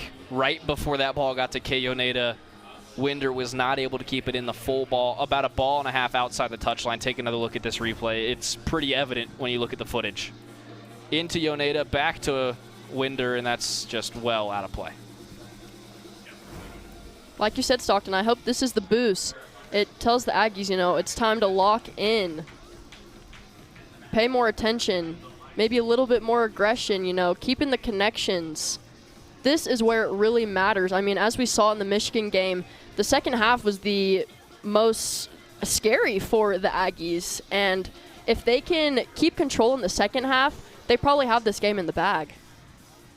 So this is going to go back to be played as a throw for Portland just up the field from the Pac-12 logo on the near side of the pitch from our perspective. It'll stay 1-0. Samantha Sellers is going to have to wait just a little bit longer to get her goal account going in 2026. Utah State's clapping, though, on the touchline. Hang on just a moment. Oh, it's a good goal! Oh, this is big. This is big, Stockton. Whoa, whoa, oh my gosh. Whoa. What did they see that we didn't there, Faith? Because that looked like it was a ball and a half over the touchline, but inconclusive must have been the call behind the scorer's table. Our eyes deceive us, Stockton. I'll tell you what, if I'm on that Portland sideline, if I'm Michelle French, I am very unhappy. Oh, yeah. They did not challenge that ball being out of play. They challenged the offside. They challenged the wrong part of the play. And that's why it stands, because they can't go back and challenge an out of play on a challenge extended for offside. That one, so it's always offsides, yeah. A miscue from the coaching staff for Portland there. They missed a big one. 2-0 Utah State. Samantha Sellers will not have to wait. 67th minute here in Logan. It's 2-0 Utah State. Did you say 6-7, Stockton? I would never say that. I'm too mature for that. Sellers. Off to her sister, left side. Long right foot towards Hendricks at the near post. Bounces through for a goal kick. And, man, I'll tell you what, when you go back and watch the game tape as the Portland coaching staff, Faith, how do you miss that? Truly, I could not tell you. I think that is just one of those plays where you think it's one thing and then it ends up being another. And, this is great for the Aggies. I already see some more ambition on the field. I do worry a little bit for the Pilots going into this. They're probably a little off and thrown by that. Really just comes down to the language that they use in the challenges. Bagby is down and hurt behind the play. Utah State not required to send this out of play. And now the official's going to hold up play as the pace slowed down on that left wing. Looks like cramping for Bagby. Kay Oneida is going to help stretch her out. Both legs there. And the heat of summer in Cache Valley has been brutal the last couple weeks. Kay Oneida, she is such a good team player. Like, she did that last game against Michigan for CUNY Hirai when she got a calf cramp. She was right there with her, stretching with her. I think that is just says so much about a player. When even if it's not your team, you're still there for them. A true sportsman. Yep. She's from Osaka, Japan. I think that's pretty cool. Definitely the farthest traveled Aggie. Yoneda, a transfer from Arizona Western Junior College in her junior season, 2 years of eligibility remaining for Manny Martins and company.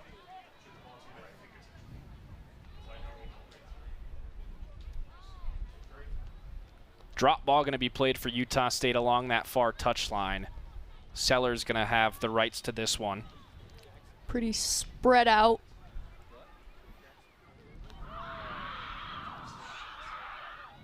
Ooh.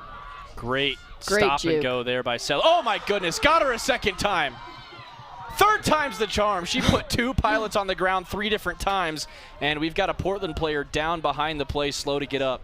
Not once, it looks like not it's twice. Bagby again. They're going to stop play again for Bagby. And this might be a little bit more than a cramp in the 68th minute. Looks like she was grabbing at that right leg. Yep. This is a very unfortunate event. Bagby is definitely a key player for the Pilots in this game specifically. And they're definitely going to have to pull her off the field this time. Oh. Substitution. Tragic for the Pilots. She was definitely an aggressive player. She stole possession quite a bit. It's going to be interesting seeing what the last few minutes of this game are going to look like without Bagby. Looks like it's going to be quick substitution in preparation for Portland on the far side. Rose Calkins, the junior Arizona transfer, recorded 2 assists in several appearances for the Bearcats last season before joining the Pilots a few months ago. Stockton, with Bagby now headed out, what do you think is going to change with the rhythm in the game?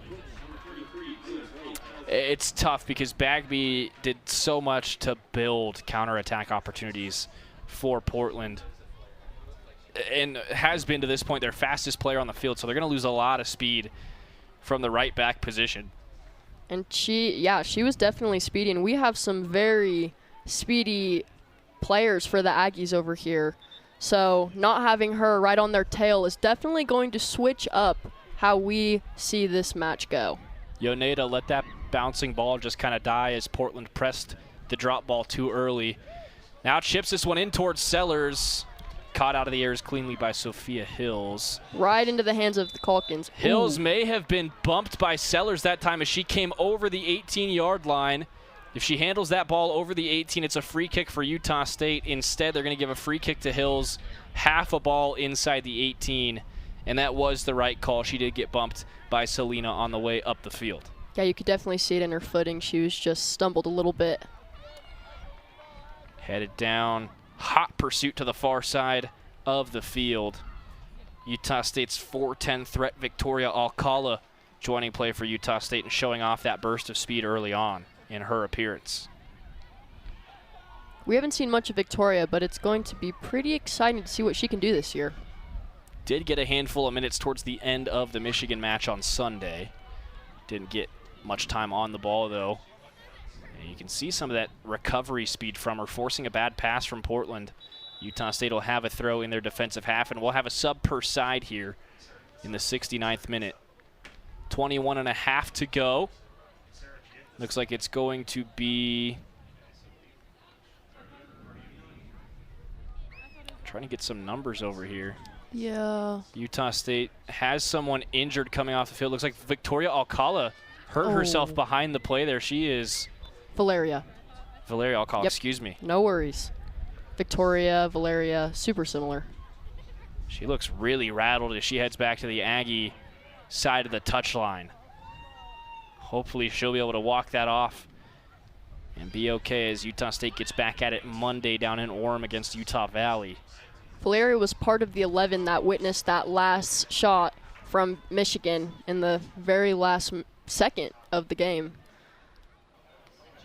So they'll take a look at her as she makes her way back to the bench. Replaced by Austin Miller, the junior local product out of Green Canyon High School.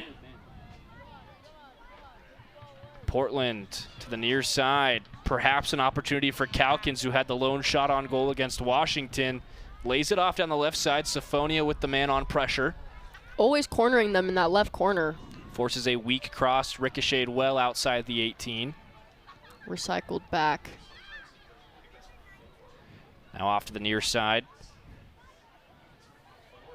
Settled by Rademacher. Knocked away. And Calkins sees that one create another corner for Portland. 5 corners for the Pilots, just 1 for Utah State early in this match. Well, and if Rademacher gets forward, this is where she becomes interesting because she's a defender, but she scored 7 goals last season. So Utah State has to be aware of her when Portland pushes numbers forward. Right-footed in-swinger coming from the near side of the pitch.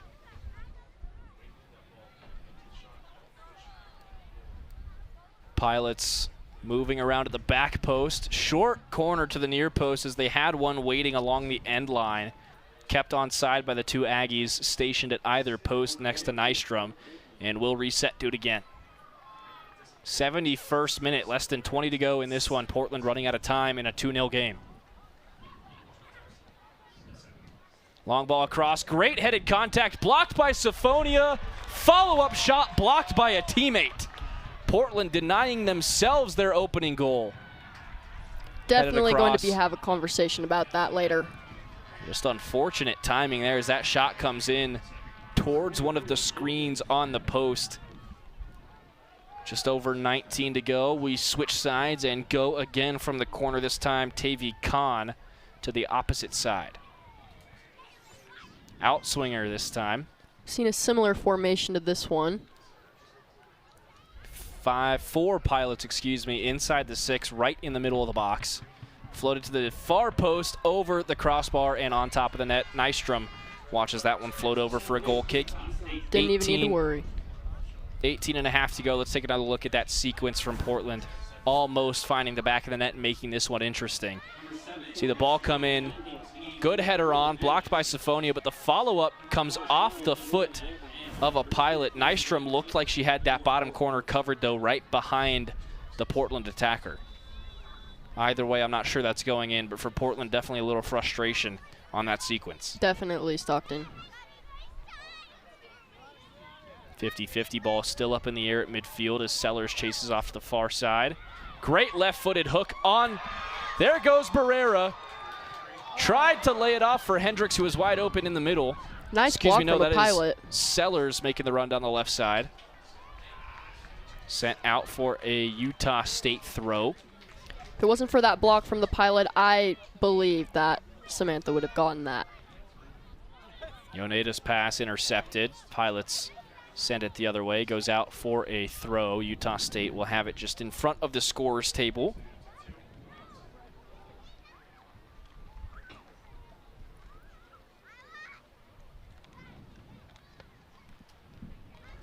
Down that left touchline, off of a head, chasing after this one, but a little too far behind is Austin Miller.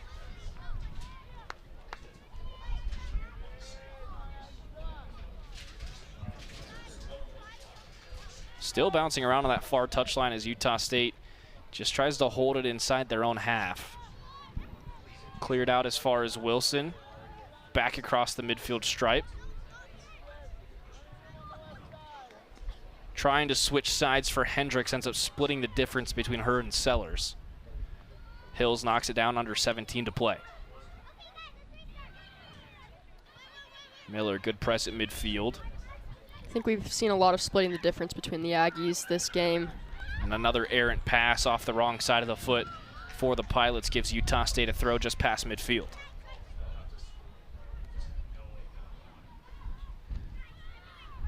(2v1). Hendricks somehow walks the tightrope, gets it down the line for Barrera, who turns the corner and avoids a sliding tackle. Ball still bouncing around as the third defender managed to get it free, but it ends up with Yoneda. Now Wilson, hard hit ball. Sellers down the left side. Ellie wide open. Big touch, big burst of speed, centering. Hendricks almost able to put it in at the near post, but it's cleared off half a step in front of her. Now here comes Vigil down the opposite side with space, just mishit it. Does not curl in towards the scrum. Another goal kick for Hills. Almost hit a toddler. Keep your head on a swivel, folks. That hill is well within the range of some of these errant balls. Aggie danger zone. Just about any sporting event you go to here at Utah State, except for a football game, you got to be aware of flying projectiles. Mm-hmm. It's part of the fun. Exactly. Ball bouncing around at midfield as Miller repossesses for Utah State. Settles it down. Hits Yoneda behind the play. Excuse me, that's not Yoneda, that is Espinoza again.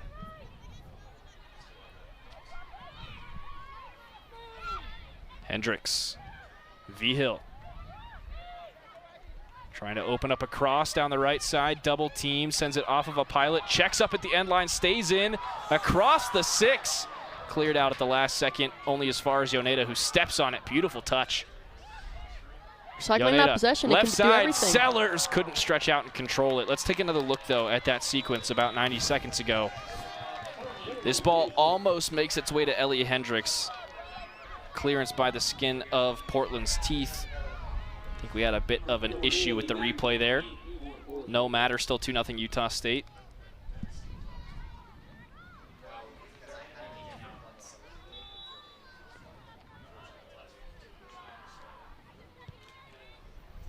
Long right foot to midfield. Comes down in the path of Barrera. Tries to hit Hendricks, just under hit it. Barrera, second time of asking, might be able to get back to it. Collides hard. That ball goes the way of the Pilots, but it rolls all the way through for Nystrom, who has to send it out for a throw as she was outside the box in a dangerous spot.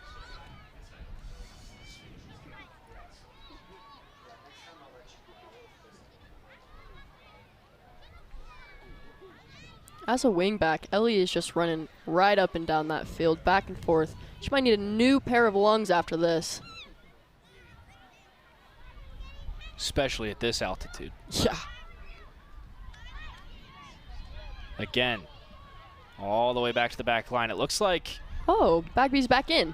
a friendly face has rejoined the play for Portland. Haley Bagby, their senior defender and midfielder, capable of running up from the back line and finding the back of the net in a matter of seconds. Might be useful in just a few minutes here. It's Norman who she's subbed on for. That's good to see for Bagby. Just a little bit of a cramp and nothing more permanent. I was worried there for a second for Bagby. Hopefully nothing that will pull back her speed. Foul going to be called on the Aggies at midfield there. A little bit of heavy-footed contact. Now left side for Calkins, trying to open up the right foot. Does get a shot on, but it's deflected. She did not get all of her right foot behind it. Nystrom never had to touch it as Siphonia took it away from danger, and it goes off a Pilot for a goal kick. Another danger save from Siphonia. I feel like she has been there every single time. She is not letting the Pilots get past her. 12.5 remaining in this one. 2-0 Utah State. Kuni Hirai, the birthday girl, opening it up to make it 1-0. And then just a few minutes ago, the sophomore Samantha Sellers makes it 2-0. We thought that was going to get called back for a ball going over the touchline. Portland does challenge, but they challenged the wrong part of the play, claiming an offside, which did not exist. And because they challenged for offside and not out of play, the goal stood. Under 12 to go in this one. 2-0 Utah State still as they continue to hold Portland inside the defensive half. Cassie Viahill steps up to take the throw.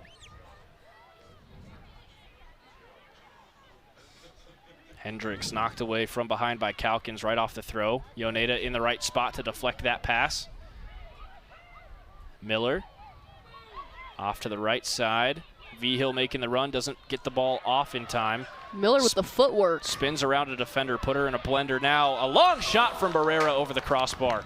Not a bad look at all. But again, Utah State just not seeing that ball dip fast enough. Just right over the crossbar again for the Aggies. Quick score update from out in Fresno. Long Beach has doubled their lead since halftime. It's 4-0 Long Beach State over the Fresno State Bulldogs in the 66th.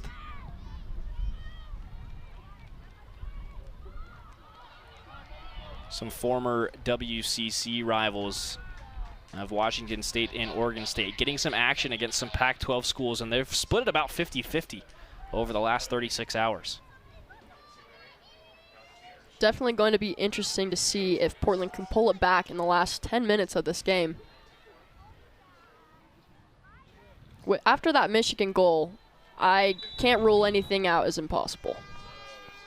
They do seem a lot more composed as this match goes on. They seem a lot more energized as this match has continued, as Kate Christian will replace Ellie Hendricks and bring some fresh legs back on to the midfield for Utah State. But to this point, with 10.5 to go, it's been a more complete showing for Utah State. But like you said, Faith, there's still 10 minutes to go. Exactly. You never know. Even with the second, don't know what could happen. Ain't over till it's over. Exactly. I think a lesson learned for Allie Grassoff, too. And for Grassoff, still a lot of faith in her as the keeper for this team going forward. Definitely think she needed some time off here. We've seen some great things from Nystrom. That's a hard decision Coach Martins is going to have to make on Monday. Yep. When they head down to Orem. Yep, agreed. I think we have two very solid goalkeepers over at Utah State.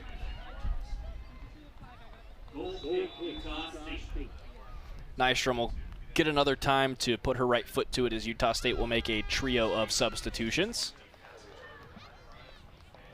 Mullenmeister coming back on. Looks like we are also going to see Kuni Hirai and Talia Winder rejoin play. Excuse me, no, that's Rachel Wrights. Rachel Wrights, yep. But Kuni Hirai, the birthday girl, is going to have just under 10 minutes to make it a brace. Can she make another one? She's gonna I think she can. I think she can too, and especially because she's assuming that center of the attacking midfield, she'll be able to play a little more through.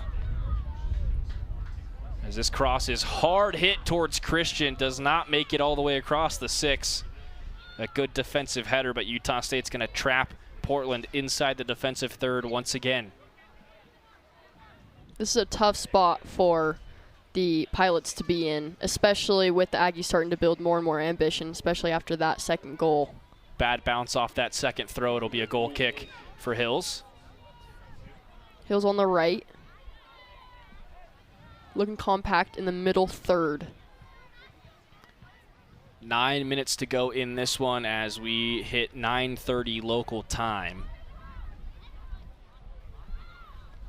Off the head towards the Aggies. Espinoza sends that off of a Pilot. I believe that was Bagby who has moved. No, excuse me, that is not Bagby. It would be Jordan Warnock well up the field.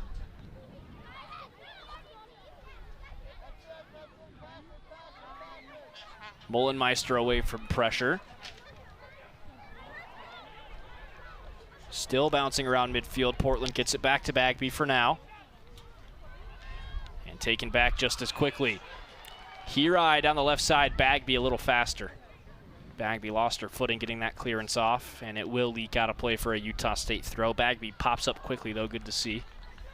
Hirai and Bagby so speedy. It is really a toss-up to see who's going to get the ball first. Quick throw, Mullenmeister this time down the line. Picks up the double team, tries to work it down to the end line, poked away for a goal kick. Another substitution for the Pilots.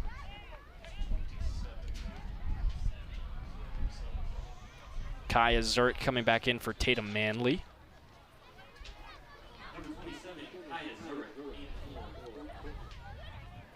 Hills, long right foot. Ooh, awkward motion through the air. It would be because of a big shove that Moreira took as she went airborne. Draws a foul just in front of the midfield stripe.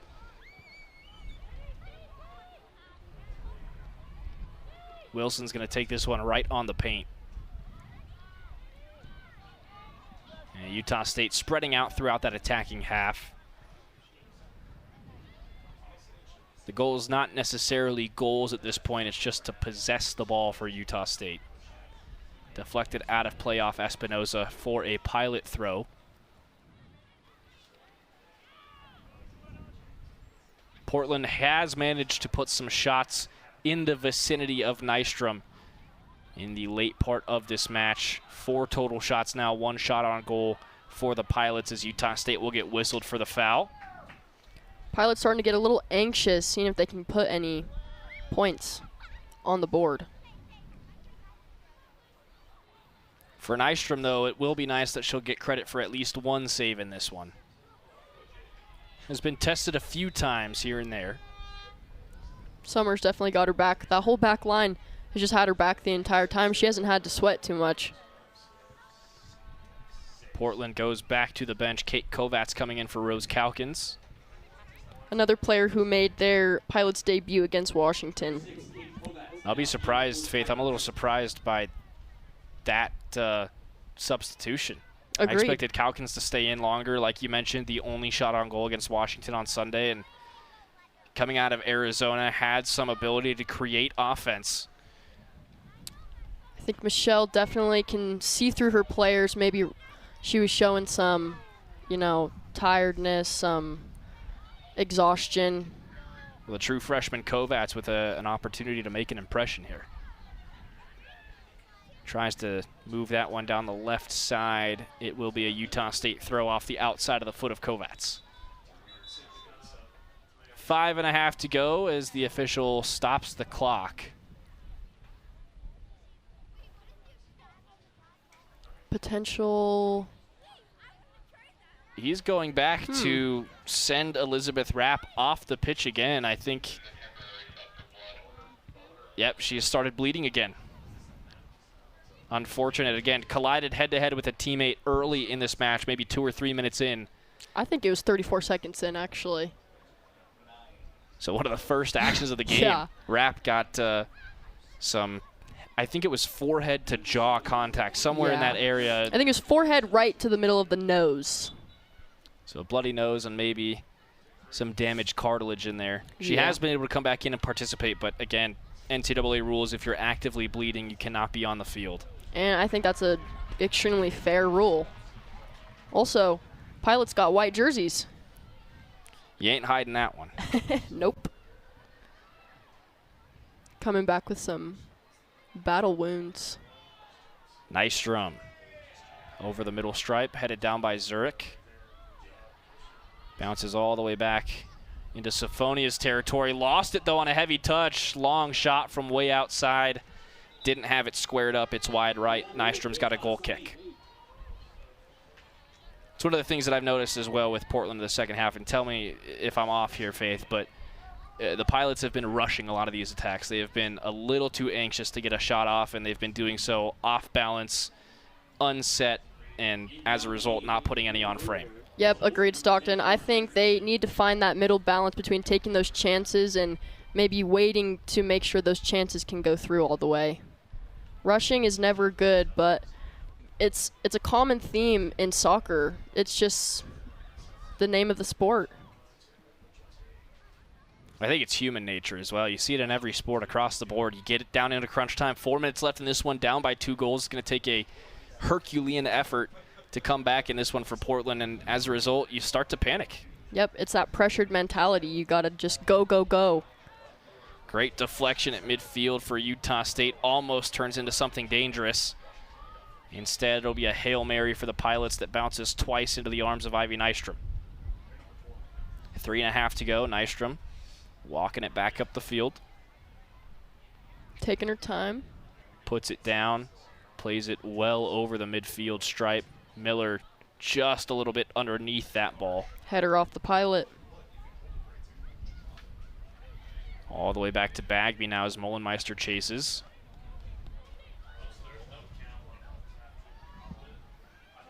Now off to the near side, played by Rademacher, who's had some really good defensive plays on the goal line for Portland in this second half. Bagby playing through a little bit of a tug there. Does not get the advantage, so they'll go back and play the foul. Rademacher to take it and send it as far as she can. Under 3 to go. Bounces once into the path of Kate Kovacs, but it's too much of a bounce and goes out for another Nystrom goal kick. Goal kick, Aggie. There's definitely some fatigue from those Pilots. You can see it now. Hard not to be. You've been playing almost 90 minutes. Especially Bagby. I think I've seen her in this game almost the entire time, other than when she was called out. Hirai, a little bit of contact, lost her footing at midfield. Utah State does get the ball back on a bounce. Now Wright's off to her left for Hirai.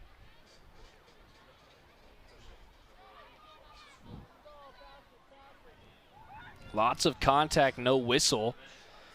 Utah State, the benefactor of several bounces once again. That pass, though, a little errant as it leaks over the left touch line. Portland to take this throw in front of the Utah State coaching staff. They're going to run this all the way up to the scorer's table. All right. Utah State deals with it. Espinoza out for a Portland throw. 95 seconds to go. Stockton, how is Long Beach and Fresno doing? Are they still playing? They are late in the second half. Last we saw 4-0 Long Beach State in the 67th minute. Offside flag goes up on Portland as they just lose their field positioning. And that might be the nail in the coffin. Needing 2 goals in 70 seconds, Utah State and Ivy Nystrom going to take their time working this up the field. She's in no rush. I wouldn't be either. Can pull together. Inventive touch there up front from Warnack, but did not have anyone to help her. She moved up the field. Hirai intercepts the throw, just clears it out for yet another throw. 35 seconds left in this one, and the Pilots not showing a whole lot of urgency from the 11 on the field. I think they're starting to give up just a little bit now. Riding on the wall with just over 20 seconds to go. Another long cross attempt headed away by Siphonia. Hirai challenging for that ball just over midfield. Now Wright steps in. Miller pings one down the left side. It'll roll out for a Portland throw, but as the countdown commences, they do not have the time to get back up the pitch. Utah State takes a loss, turns it into a draw, takes a draw, turns it into a win. What a game, Stockton. I think that was a beautiful match for the Aggies. A complete showing for Utah State under Manny Martins for maybe the first time in 2026, and they get all 3 points out of it. A very well-deserved 3 points alongside some revenge over this Portland Pilots side that beat them 2-1 in Portland last year. Not so this time for Utah State. A shutout for Ivy Nystrom in her collegiate debut, and a 2-0 win for the Aggies. A birthday goal for Kuni Hirai, and a follow-up from the Sellers sisters, Samantha to be specific. The sophomore making it a 2 sophomore goal night for Utah State. Your final stats there at the bottom of your screen. Faith, just dominant from Utah State. Honestly, I would just call the Aggies the Ghostbusters at this point. They got rid of that loss from last season. They are done and over with it, and I think this is going to be a very good game to remember for their next games coming forward. So the Pilots do manage to keep up with Utah State in terms of shots in that second half.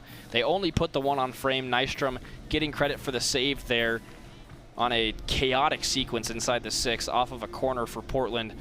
9 fouls committed for the Pilots, 8 for Utah State. 2 saves for Sophia Hills. Just couldn't get to the other 2. She exits this one with a .500 save percentage. 7 corners that Portland was able to generate and did not score off a single one of them. Just a testament to that back line for Utah State, Faith. Yep, exactly. Like I said in the very beginning, that back line, they are strong. It is hard to get past those 4, especially Kata Wilson, Summer Sophonia. They are right there with Ivy. They won't let her get touched. Those are good teammates. So the Aggies take 4 out of a potential 6 points out of their first homestand of the season. They will head to Orem Monday, August 24th, 7 p.m. kickoff against the Utah Valley Wolverines. That's always a very entertaining in-state rivalry series. They'll follow that up with a trip to the U a week from today, August 27th at 7 p.m. down in Salt Lake. They return home on September 3rd, a 7 p.m. kickoff. That's a Thursday evening, 2 weeks from today, against Utah Tech, the Trailblazers down there in southern Utah. Thanks so much for tuning in for more Pac-12 women's soccer from Logan, Utah. For Faith Oliver and our entire crew here at Utah State, this has been a Utah State video production. We will see you in a couple weeks as Utah Tech makes the trip up. A slew of in-state rivals for Utah State coming up, capped off by the BYU Cougars in town on September 10th. We'll see you next time. For now, I'm Stockton Jukes, wishing you a very wonderful evening of Pac-12 After Dark enjoyment.